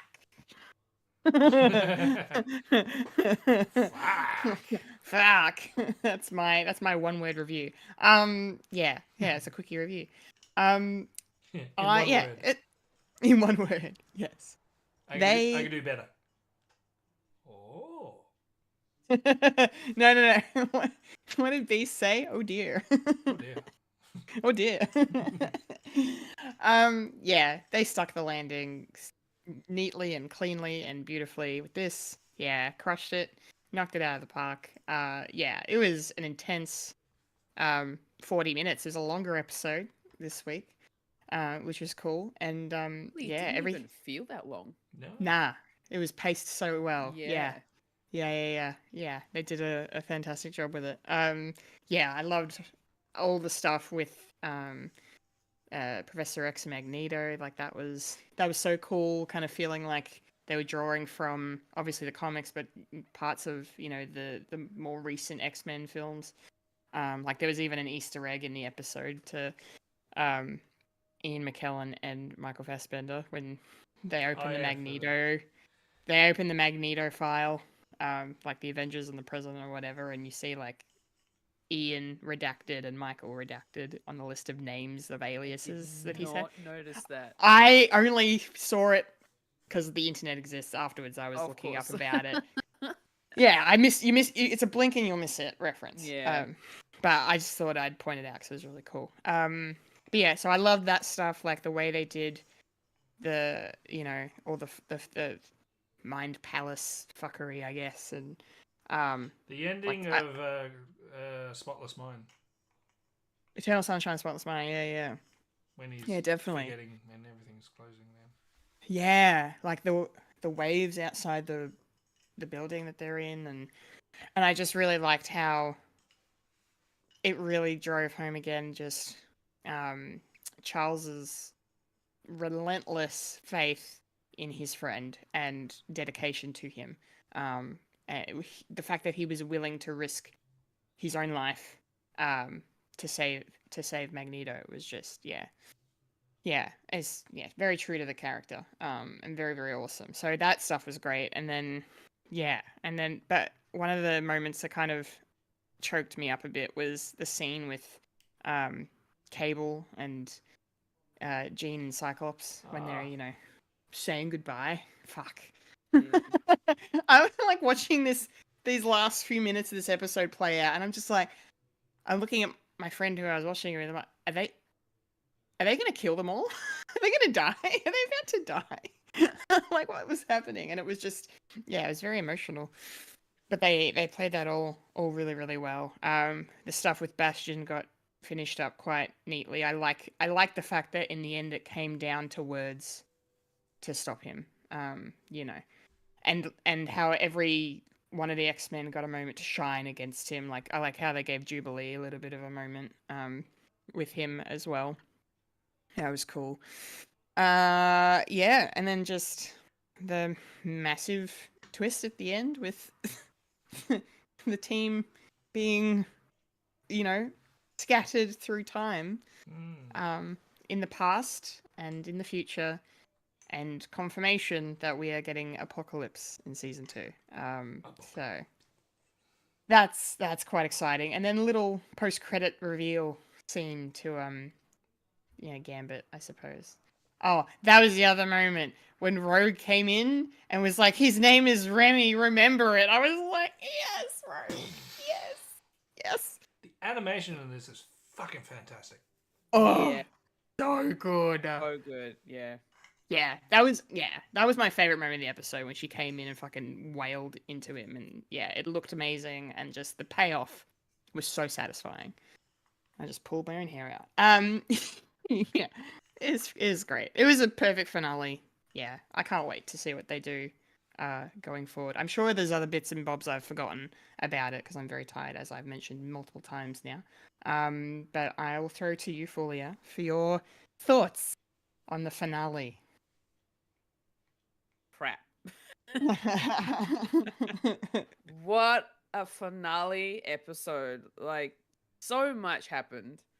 And it, like you said, it was very well paced because I honestly did not feel the 40 minutes. Like, it did not feel like it was 40 minutes at all for me.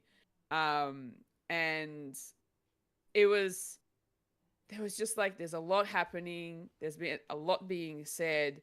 The one thing I will mention is while I was watching it, as soon as all the different heroes started popping up, I started pointing them out. I'm like, oh my god, it's Daredevil, and it's Doctor Strange, and Captain America, Iron Man. Oh my goodness, and then Black Panther. And I'm like, what the heck? Cloak Like- and Dagger. Yeah, okay. there's a few in there that I didn't pick up on, and I was looking at them and I was like, I'm pretty sure they are superheroes. I don't know their names because I myself am not familiar with them. But there is a list of them that that I'm looking at right now that IGN pretty much picked out all of them.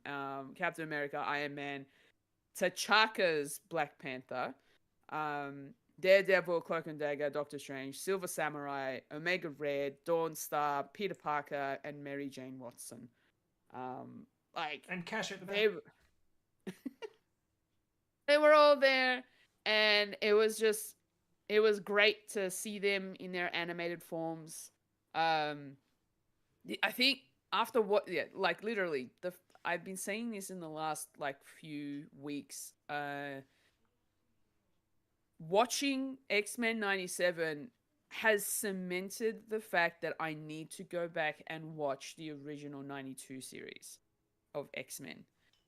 I really need to, because I kind of missed out on watching it when I was growing up. I never got the opportunity to watch them back then, because superheroes weren't really a thing in the household for me in terms of animated shows to watch. My parents never really let me watch that sort of stuff because they thought it was more of a masculine thing rather than a feminine thing. So I never got to really watch it back then.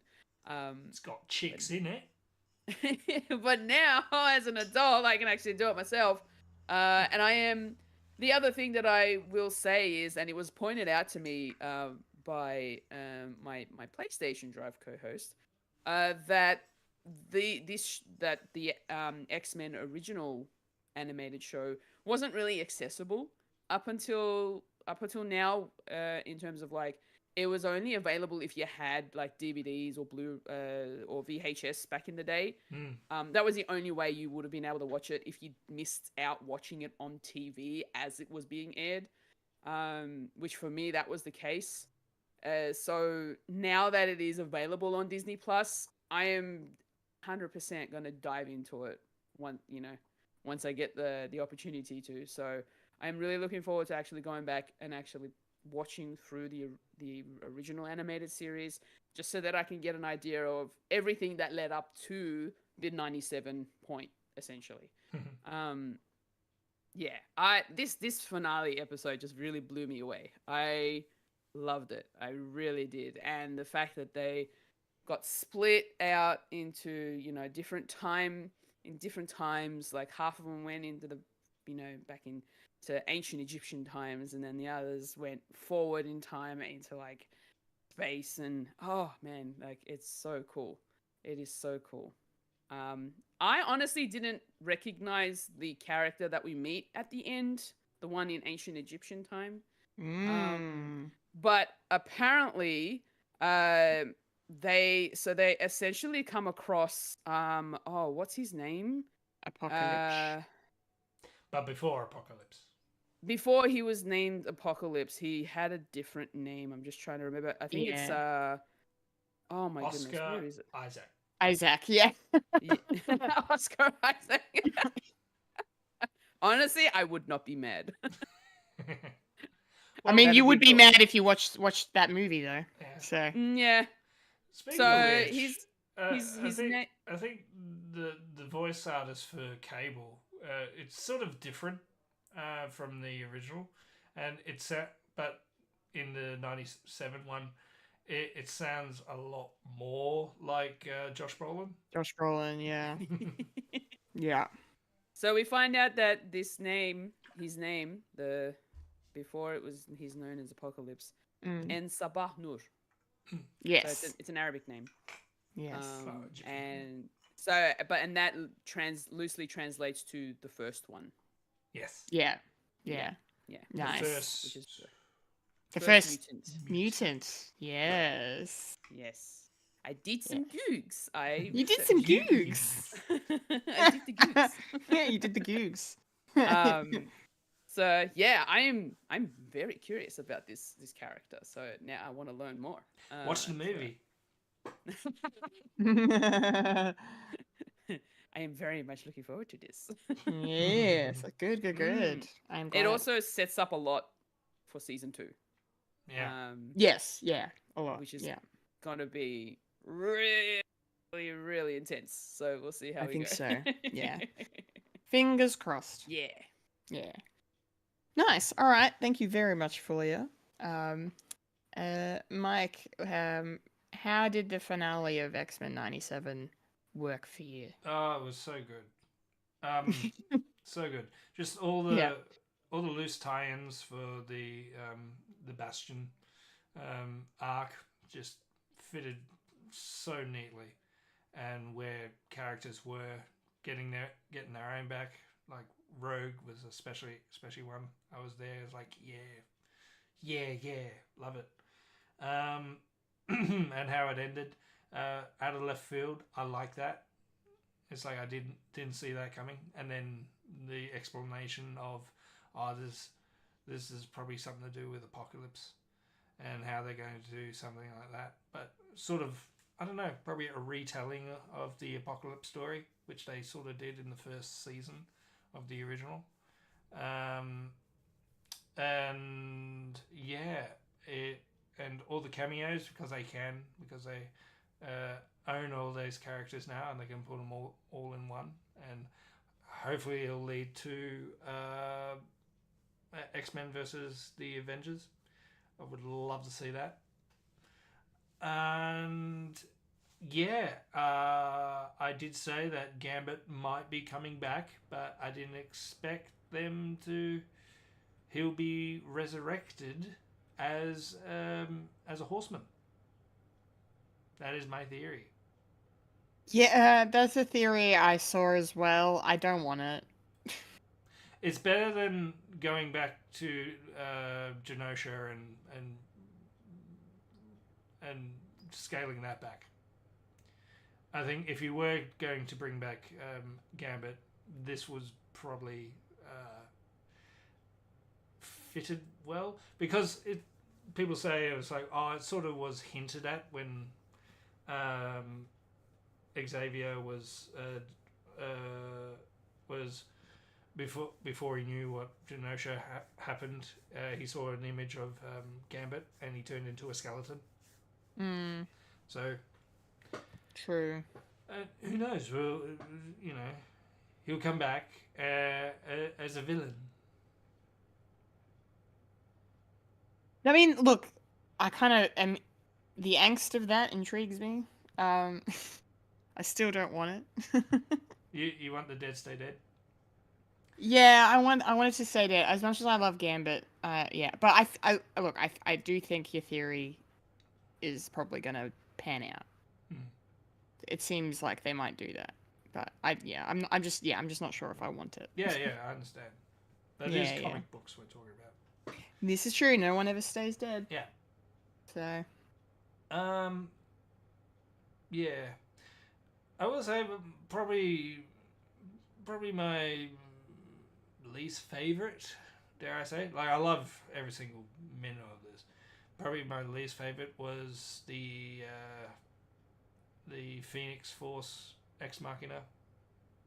Probably didn't need to do that.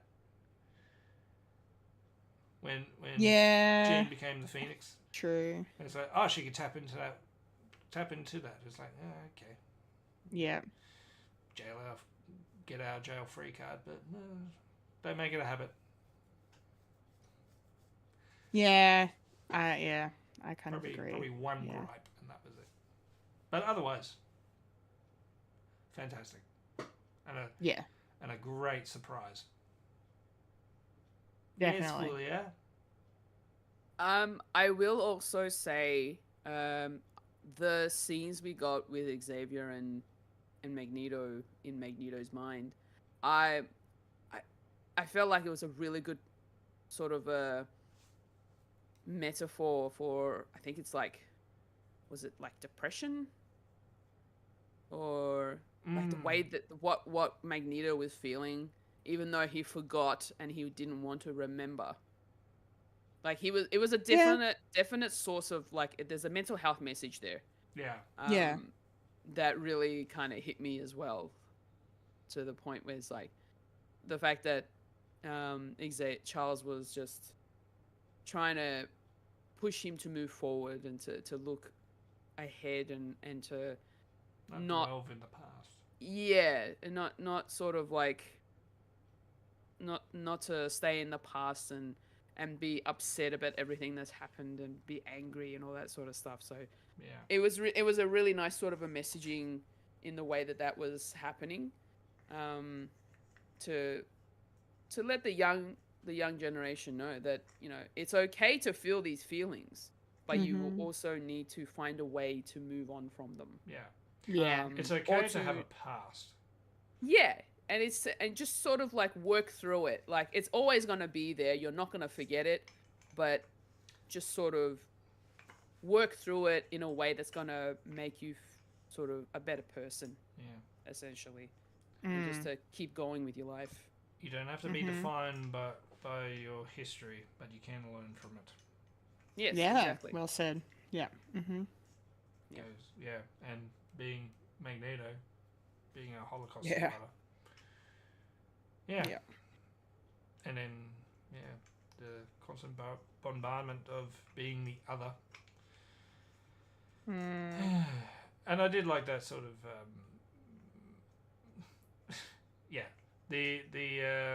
the first scene that we see of them sort of meeting for the first time at a bar, and sort of the,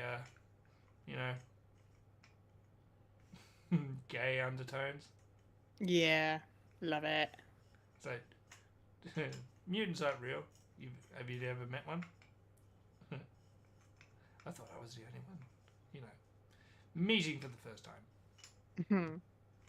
Always enjoyed. Always good for a good allegory. Yeah. Yeah. Oh, show. Yeah, and hopefully Logan's okay.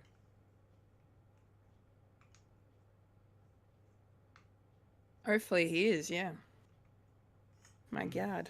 That was the moment when like Morph like became Jean to like tell him what he needed to hear, sort of thing. That was kind of beautiful too. Good to have a friend like Morph. Yeah, Morph is great. He's so good. All right, shall we end our quickie review there? Yes. Very good. Alrighty. Done. Zo. No more X-Men 97 for probably at least another year or two. But it's going to be worth the wait. That is for sure. Alrighty. That means now it's time for the moment. The segment. Ooh. The section. Cha. The part. The place. The spot. The thing. That section of the show we like to call. What's that? Oh, culture. Woo! We're here. Woo! Talking who? Talking who? Hey. Talking who? Talking who? Yes. It is time for popcorn culture. And our thoughts on the latest episode of Doctor Who, Series 1, Episode 3. Series 14. Series 14, yes. Boom. Boom! Boom. Boom! Boom. Okay, overall thoughts. I kind of love that. I don't know. I think one of the things I said last week when we talked about the first two episodes was like, I was expecting a little bit better. I don't know what's going on here. This seems a bit blah, blah. Let's improve, and bam, or should I say boom. We boom, we get this episode. This was fantastic. I really liked this episode. I thought it was awesome. I liked pretty much every second of it. Though the ending didn't entirely win me over. But we'll talk about that. But apart from that, it was done so well, performed so well. The stakes were very high. And we all knew it was going to work out fine, but like it was still very stressful to watch. you know, like it was still like, what the fuck's going to happen? Yeah, just and lots of just death and tragedy in this episode as well. I was like in tears at one point. I'm like, what's happening? Why? Stop. Fucking Moffat. Fucking Moffat. Yes, welcome back to Doctor Who, Stephen Moffat. What a fucking banger. Yeah, it was great. I loved it. This is probably the first episode where I've gone, okay, Ncuti Gatwa is the Doctor. Yeah. Like this is the yeah. I'm glad you guys have the same thought. Yeah, this really cemented his place, I think, as the Doctor this episode. So that was really, really nice. Yeah, there's not a lot to talk about in terms of unpacking things because it's a very simple plot and story. So I'll just wrap up my thoughts there, and we'll get into it. Fulya, what is your overall impression of Boom? Wow. Yeah, it was definitely very emotional. I mean, I didn't like physically show the emotion, so I didn't tear up or anything. However, I could feel it within me that I was just getting a bit tense. And it was like that whole on the edge of my seat sort of feeling, and just waiting for something to happen. Whenever it got like really close to certain points, and then the dangers that were being that were brought in every time. If it wasn't something that Ruby was doing, it was another outside force. It was it was Splice, or it was someone else, and it really threw me through a loop of like a loop-de-loop, a roller coaster of emotions. Such being like, oh my god, just get really intense. But it was really well done. I feel like it was paced well too. I really enjoyed the pacing of this particular episode. The amount of emotion Ncuti is showing the audience, like, holy moly, he is doing such a great job in just portraying this character so well. You're like, honestly, this episode, yes, I agree, it definitely cements the fact that he is definitely the Doctor. And just it's just really nice to see more emotion coming from the Doctor. And just the fact that he's still being himself. He's trying to keep himself calm while he's like, he can't move. He's on this landmine that is like, and it's not even like an old school landmine either. It is a high-tech landmine that will detect any kind of movement and then will go kaboom. So it's like, if he does anything to shift his weight, he's done. And that, yes. I was just gonna say, it's not just that. It was just his demeanor, his blood pressure. He's just like, it's not just a movement thing. It's like it's a life. If it detects life, it's gonna kill it. Like that was sick. Yeah. Yeah. And also and also the fact that once you step on that landmine, you become the bomb itself. I love that. That was such a good twist. I fucking yeah. Mwah. That was, it was like so cool that that was part of the actual lore of that particular tech. And the one thing I will say is the fact that they filmed all of this like in one place. He couldn't move for quite a bit of time. He was on one foot. He had to have done some great balancing and yoga to make sure he could keep it. I know it's all movie magic and all that sort of stuff. No, Yeah. it's real. It's all real. Yeah. How dare you say it's not real? But like he actually like the way that it's like the way that it's depicted in the episode, it really does feel like he's been on his like one leg for quite a long time before he was able to shift his body weight once he got the body in his hand. Ugh, wow. Yeah. We'll get to that.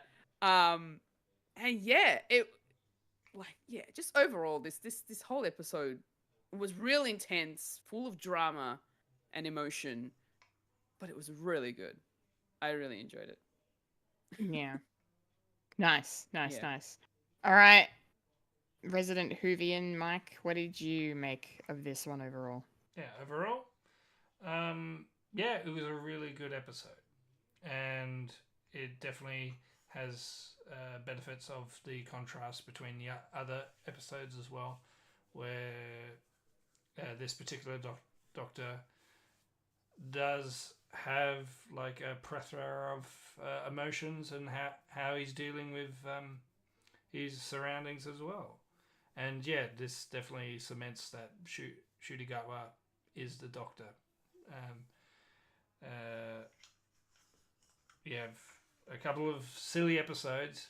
That's always good. And I always like Doctor Who being a mixed bag of different styles of episodes as well as different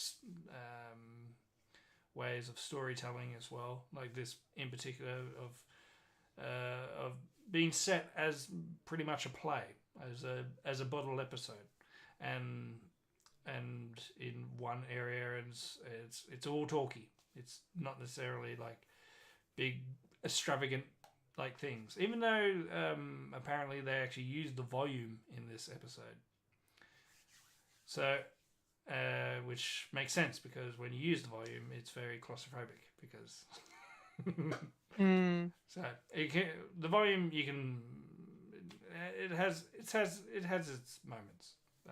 And, Yeah. And also, speaking of which, Ruby has sort of a time to shine as well, and how that relationship with the Doctor sort of becomes more bantery and the relationship actually is dare I say it's better in this than previous episodes, because where you can sort of let the companions like the companions here it's just to help the audience understand what the hell's going on. I mean, you do have that, but it's more or less a little bit two-dimensional for a character to say, oh, what's this? It's like, oh, okay, I'll tell you that. Or what's that? And with this, she's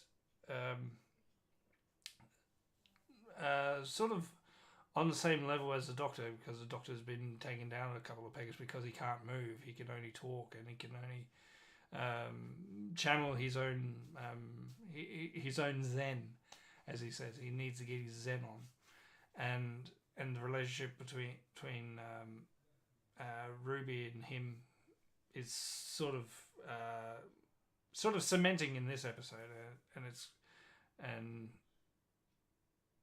it's actually becoming a really good partnership, as it should be within, and the banter between these two are absolutely fantastic. It's a dynamic that we haven't really seen before in Doctor Who between the Doctor and the companion. There's little elements like Rose, for instance. I always see like this sort of relationship between the Rose and Doctor, like the Ninth Doctor in particular. I mean, it definitely changed when Tennant was in, but it sort of harkens back to that sort of being sort of on par at the same time. Like they both have, they both, well, it's all to do with family. They both have like they come from like a broken family, and they sort of like complement each other as well, and this sort of cements that sort of relationship that they have of yeah, and I really enjoy it. And yeah, Stephen Moffat come back strong. He has a good idea. Certain things that it's like, oh yeah, I can tell this is written by Moffat because there's certain elements that we see time and time again with these stories, and he hasn't really learnt. But having said that, a good story. I think it's a good story and good, and a good thinky story as well of how people deal with death, with war, and also the just everything and how they relate, and how faith has a time and a place as well. Which is, can be sort of on the nose, but it sort of worked, I guess. There's always two sides of an argument, and it sort of fitted well in this. So Yeah. good story. Yeah, that's for sure. Like I like how the ending kind of came down to, faith versus proof, really. Like a little bit. Like obviously the ending proper didn't come down to that, but like when the doctor was trying to explain that, you guys are not fighting anything, and it's so fucking obvious, and but you want proof. You can't put your faith in me that I'm correct when I know I'm, like I thought that was really interesting to explore that, as well. Because and speaking of Moffat too, like for me, this is a fun episode to watch because I've seen a little bit of Moffat's run as showrunner, on Doctor Who, and obviously a bunch of the episodes he's written, but like I really like the fact that I was getting references to things, like obviously the Anglican soldiers, like I've seen them already pop up. I was like, oh, that's really cool, like I know who they are, and see them again was pretty good. And then there was a reference to the fish fingers and custard. Leave it alone, Moffat. He loves it. I'm gonna say that was one thing that kind of threw me off a bit. I'm like, Thank you. I thought that every doctor had their own thing. Yeah. That they liked. I didn't realize that they held on to the past things that they liked into the future. Like, well, unless like the doctor's thing with the younger folk is fish fingers and custard. Still dumb I though. don't know. It kind of threw me off. I'm like, but that can't be this doctor's thing that he likes. It needs to be something else. Yeah. I think it's all to do with the writing, really. Yeah. Some writer trying to tap himself on the back.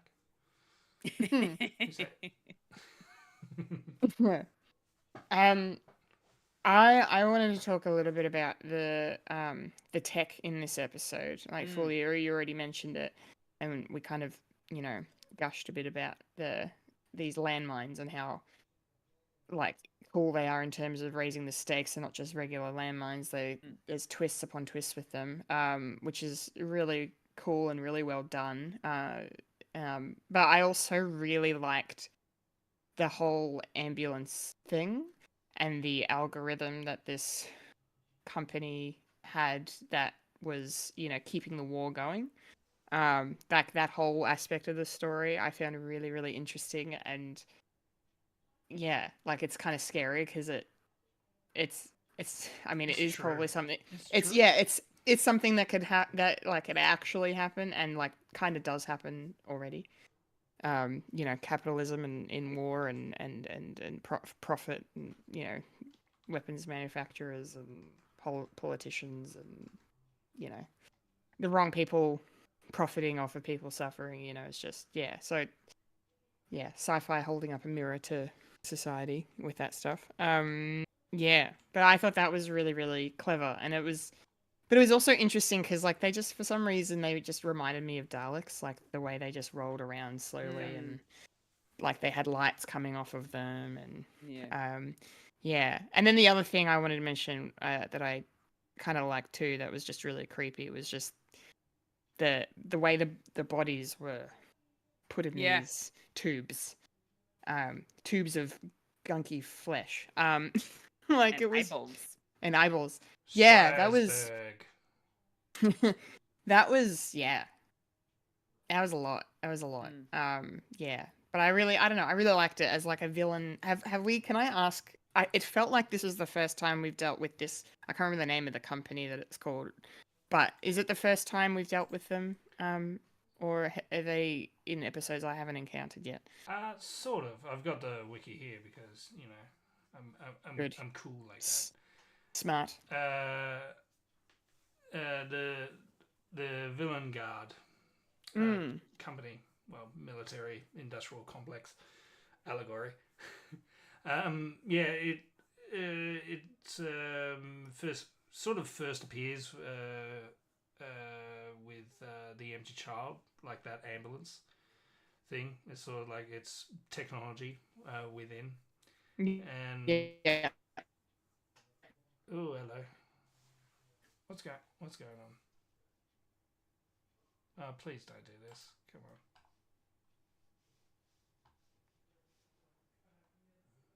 on. Oh, here we go. Are we good? Yeah, What happened? I just had a hiccup. Okay. Whoopsie. Don't know why. All right, turning things off. Yeah, so what were we saying? Yeah, the Vanguard program.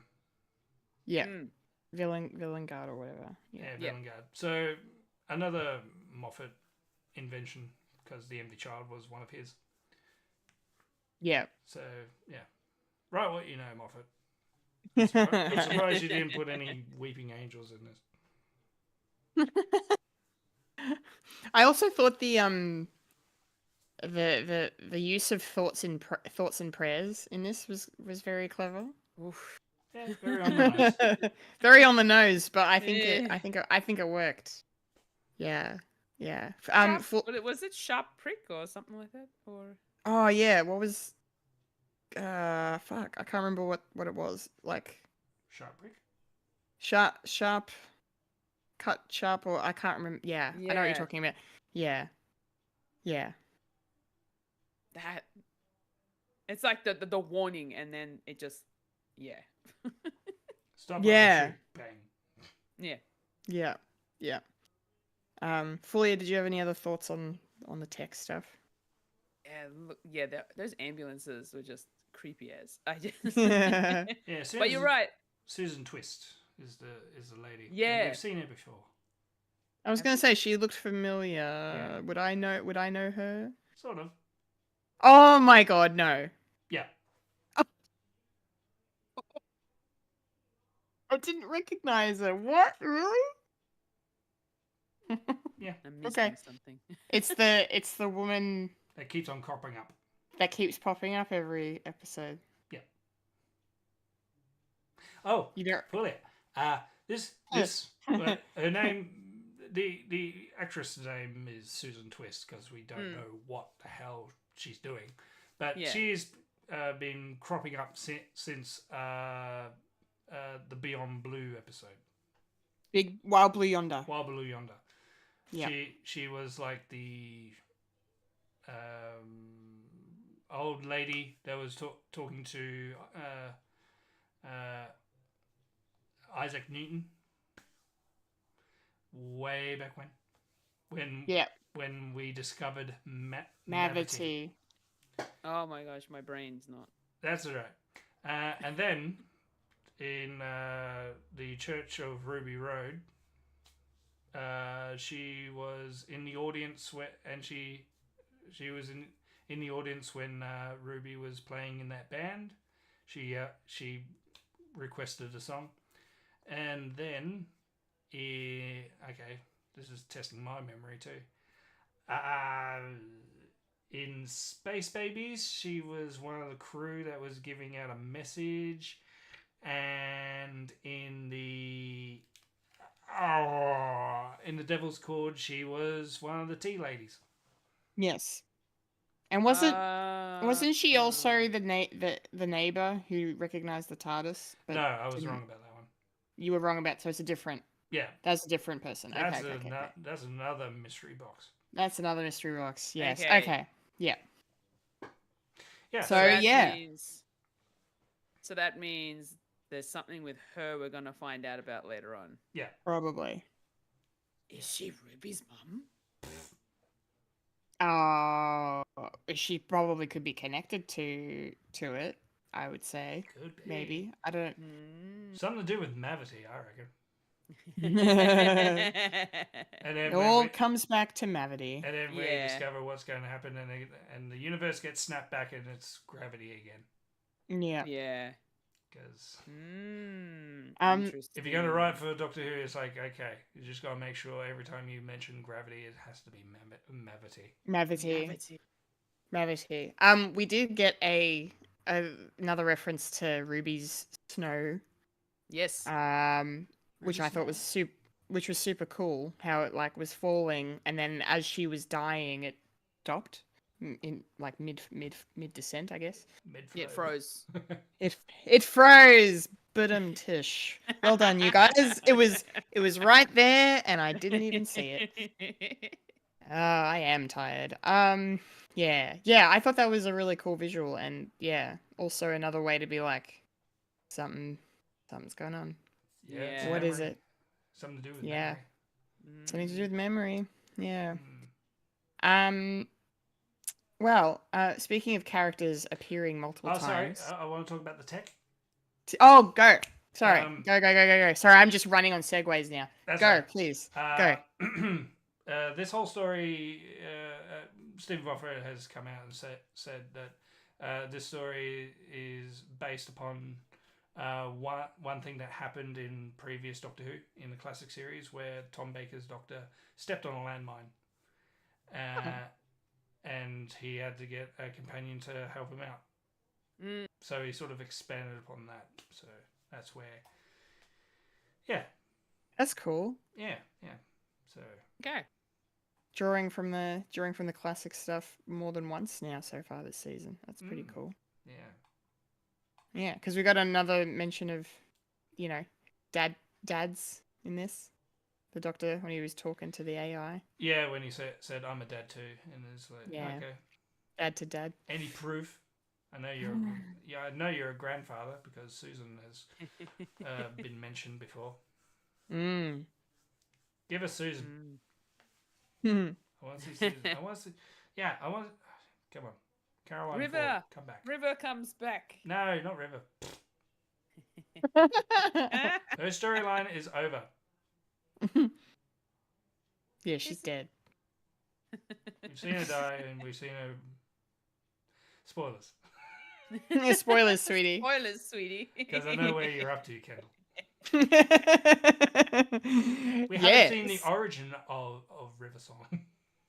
No, I haven't seen the origin yet. I know. You guys know I know who she is. So. I know. But I know. You know. yes, you know that I know. Yeah. But you know that I know. Yeah. Yes. Any other thoughts on the tech? No, that was it. That was a interesting tidbit that I found. Yeah, that's great. Yeah, I like Genesis it. of the Daleks. Genesis of the Daleks is the episode. Okay. Nice. Yes.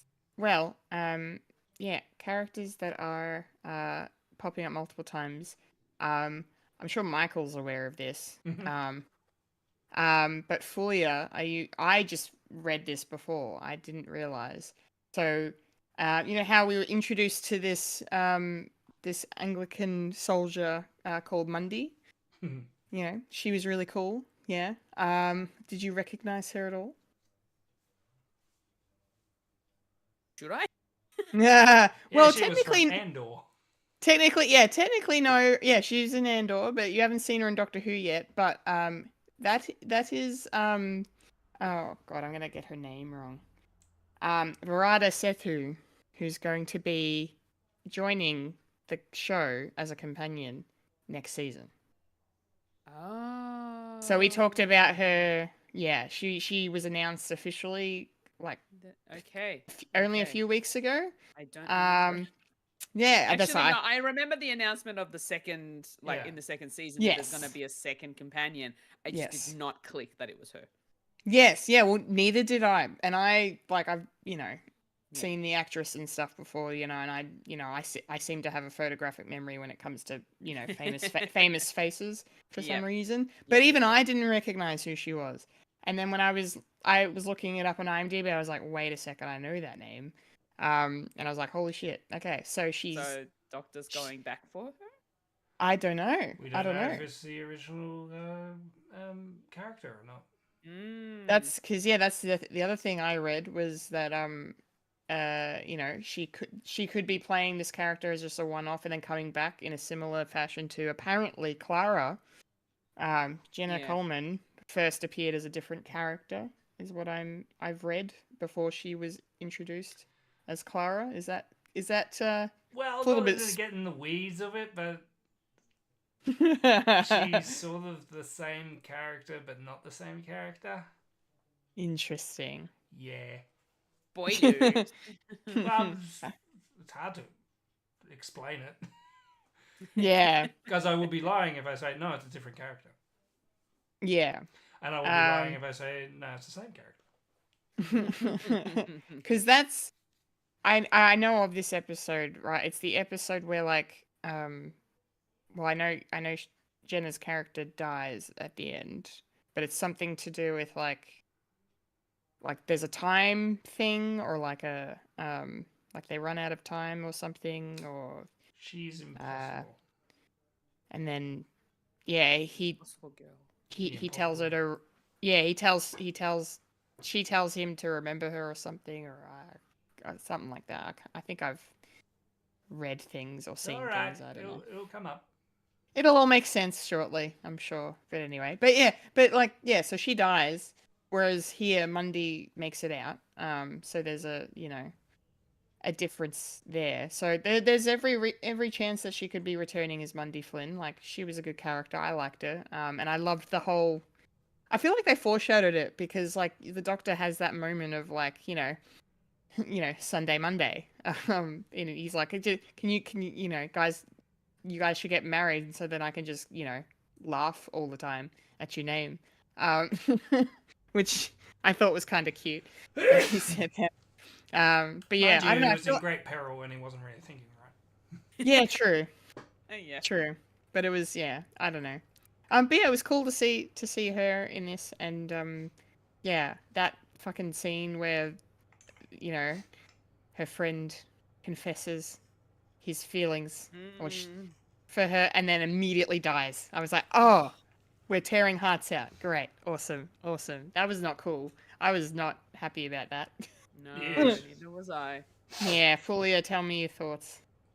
Oh man, as soon as that happened, I knew immediately. I was like, oh no, he just died. But the thing was, like, I don't understand what he would have done for it to do that to him. Like, it was very instantaneous. Like, as he was talking and he was trying to get, like, he was doing whatever to the ambulance. He was trying to get in. I think he was trying to, like, change this, like, the internal software or whatever, or shut it down somehow. But it just, I don't know, like, my brain just couldn't compute the fact that it happened, even though I knew it happened. Turned into sausage. And it was just, and then, like, he's talking in his AI voice, and then Mundy's still trying to figure out, like, no, is still thinking that he's alive until she looks up. And it broke me. I was like, oh no. Like, he just said that he liked her. And he was expecting an answer back from her. Yeah. And as she's thinking about saying those words of, yes, I do like you, she's mumbling through it. He dies, and I'm like, what? Why? Heartbreaking. Mm. Devastating. Gut punch and a half. Literally. I'm like, Ugh. why? Why you do that? No. Why can't they just be happy? Because it's Moffat. Yeah. I did not like that. I really didn't. But I suppose for story progression. Sure. Yeah. All right. Mike, yeah. What did you think of it? The way that scene, that stuff, those characters played out. Yeah, all up. I didn't like it. Oh yeah. Yeah. Because I'm just seeing Amy and Rory again. Oh sure. Yeah. A woman who doesn't know leads a guy, and he really likes her, and Yeah. they don't really come to pass. It's like, Moffat, you've done this before. Stop it. You don't know how to write women. Stop it. You don't know how to write women. It's like, oh, this silly girl doesn't know what she wants until it's very end, and it's too late because he's already dead. Stop, he's already dead. Yeah, it's probably my biggest gripe of this whole series, episode. Is like, bleh, no, you just setting this all up so we can have just have a minuscule reaction, and it's like, oh, that's a shame. When everything was sort of so good because it was all contained between what the Doctor was going through, and then and just seeing like Ruby getting shot. That was your stakes right there. You didn't need this sort of cherry on top of their relationship. You didn't need that. No. Because we're meant to feel sorry for this guy. It's like, who is this guy? We only met him. And then, I don't know. Maybe we'll plan more with Monday. Maybe later on. I don't know. I don't know. What are the chances that, being that she's going to be in season 2, if it's still the same version of the character when she gets picked up, that she wants to go back to that moment? Yeah. Potentially. I think, putting my hat here, if she is playing the same character and she actually does this, I think maybe because I have a feeling that we'll probably be doing a story like that later on in this series, with Ruby actually going back to the church. Yeah. And changing shit up. I suppose, well, we've already done that. I mean, technically we've already done that with Rose as well, doing, what's that? What's it called? Father's Day or something like that? Going back to stopping her dad from dying. Yeah.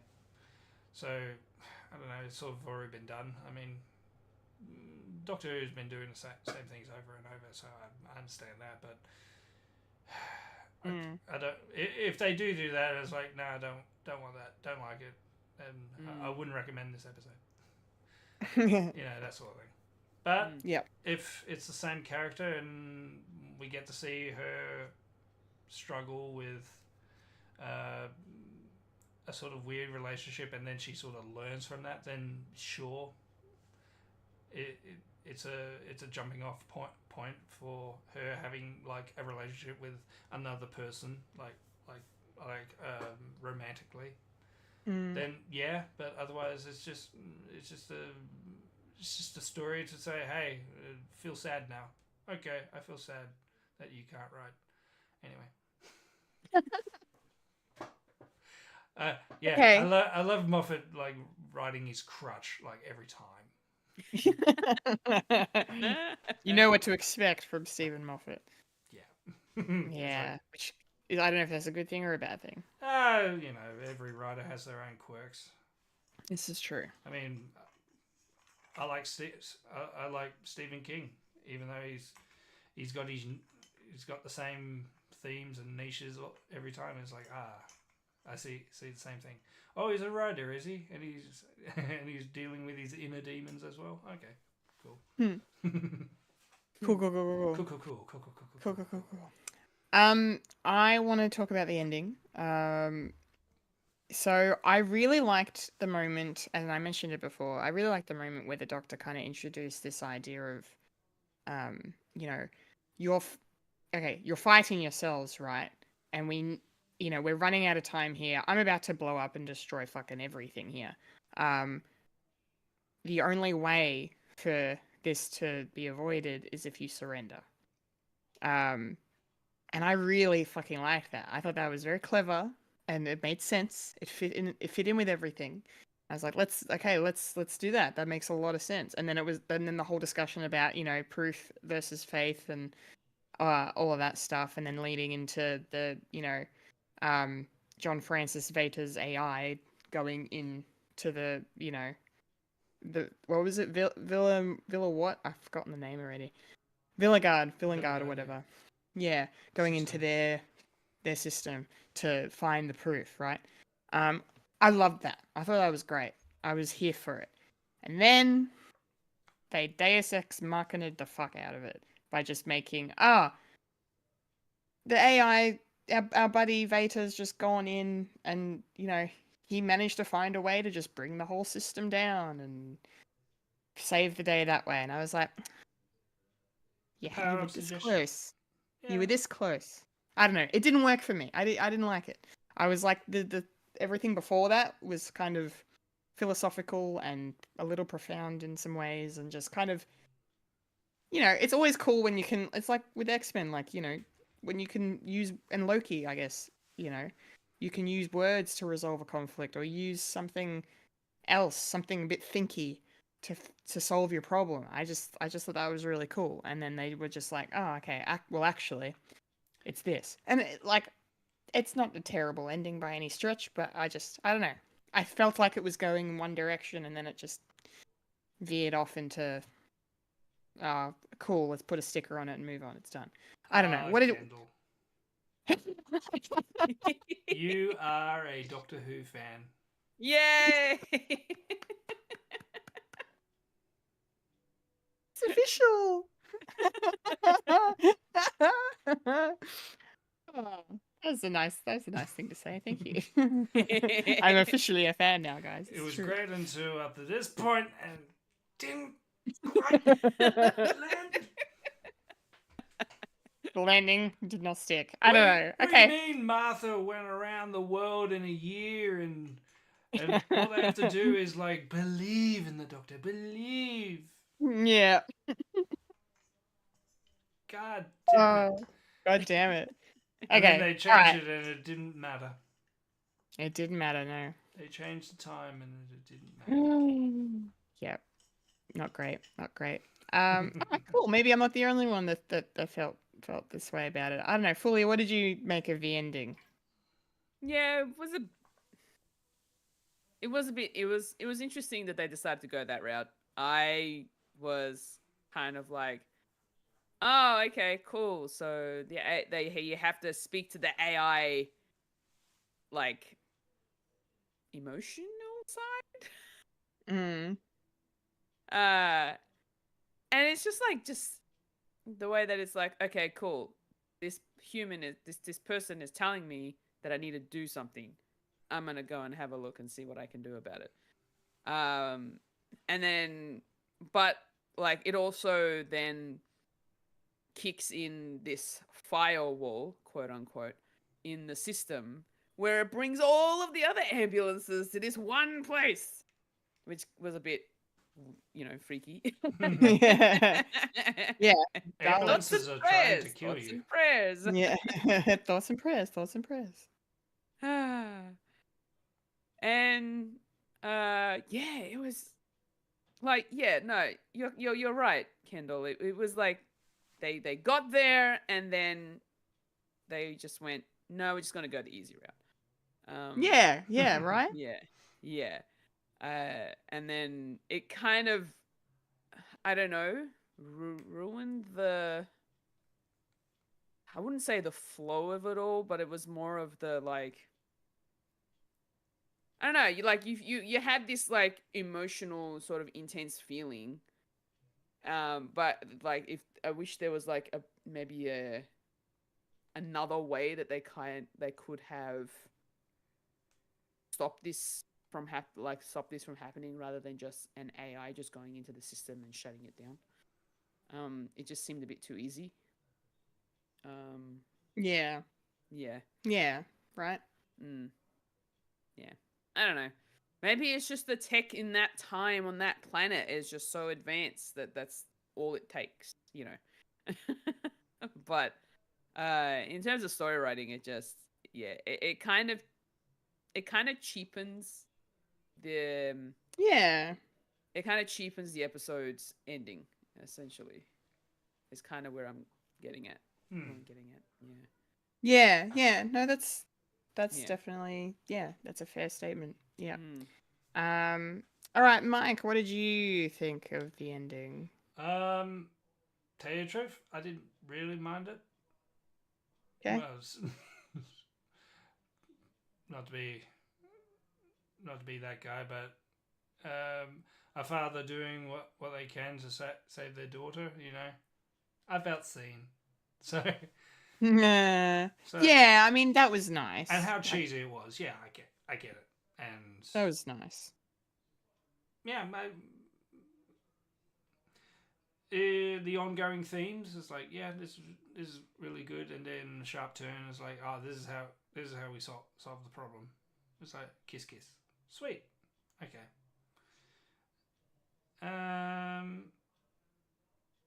Yeah, I didn't quite mind it because that's good. This is what Doctor Who does. I'm sort of used to it by now. Yeah, I was gonna say that makes sense. It's like, oh, how are we gonna get out of this one? The power of parenting. Sweet. and it sort of makes sense. It's like, why would you bring a child into a war zone? Yeah. So she had to do something. Yeah, she did. I really liked her name too. What was it, Splice? Yeah, Splice. I thought that was cool. Splice Veta.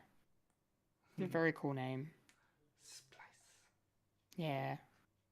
Do you think she understood that her, like, I know at the end of the episode we get that lovely moment of her being like, yeah, my dad's dead, but he's not gone. Yeah. Like that was very sweet. But did it feel a little jarring for either of you that she never really had a moment of the realization of her father being gone hitting her? Or was it just something that she just never considered because that wasn't the truth that she saw in the whole thing? Maybe. I don't know. I think when she dropped the mum's her mum is the same way. It's like this is, and being a, I don't know, was it a military brat, or I think that's the term. Yeah, military brat. Yeah. Yeah, like they've seen some dark shit. So I'm guessing her relationship with death is not like any other child. So she sort of has a full on understanding, as well as it being Anglican military. I mean, they would have a firm grasp of like afterlife and all that. So double whammy, really. Yeah. I mean, yeah, sort of jarring, but that's the thing of sci-fi. It's something that's strange. I mean, you find out that your parents aren't dead. They're flesh tubes. Yep. Yeah. Fleshy tubes. Yes. Yeah. Yeah, no, fair enough. No, that makes sense. Weird acting choices though, but that's here nor there.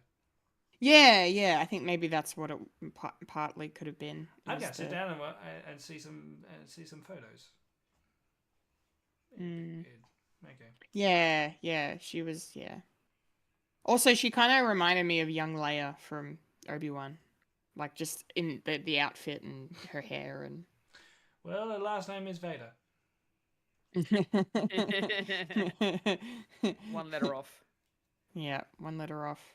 Okay, I don't really have anything else to say on this one. Do you guys have any final thoughts before we wrap up?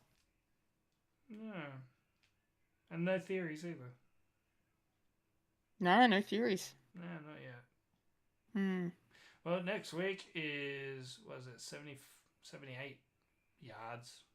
That's the name of the episode. 78 yards. Okay. And it looks like it's going to be a companion-centric episode.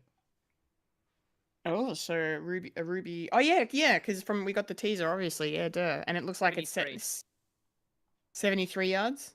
73. And it looks like it's set in the 80s too. Ooh. In Wales. In Wales. Wales. Yep. Yeah, cool. That's I'm looking forward to that. Yeah. Mm-hmm. Yeah. Who do we have? Okay. And where is she? Ah, here we go. Apparently, Susan Twist is going to be a hiker. So she's confirmed already in this next episode. Apparently on the wiki. Well, okay.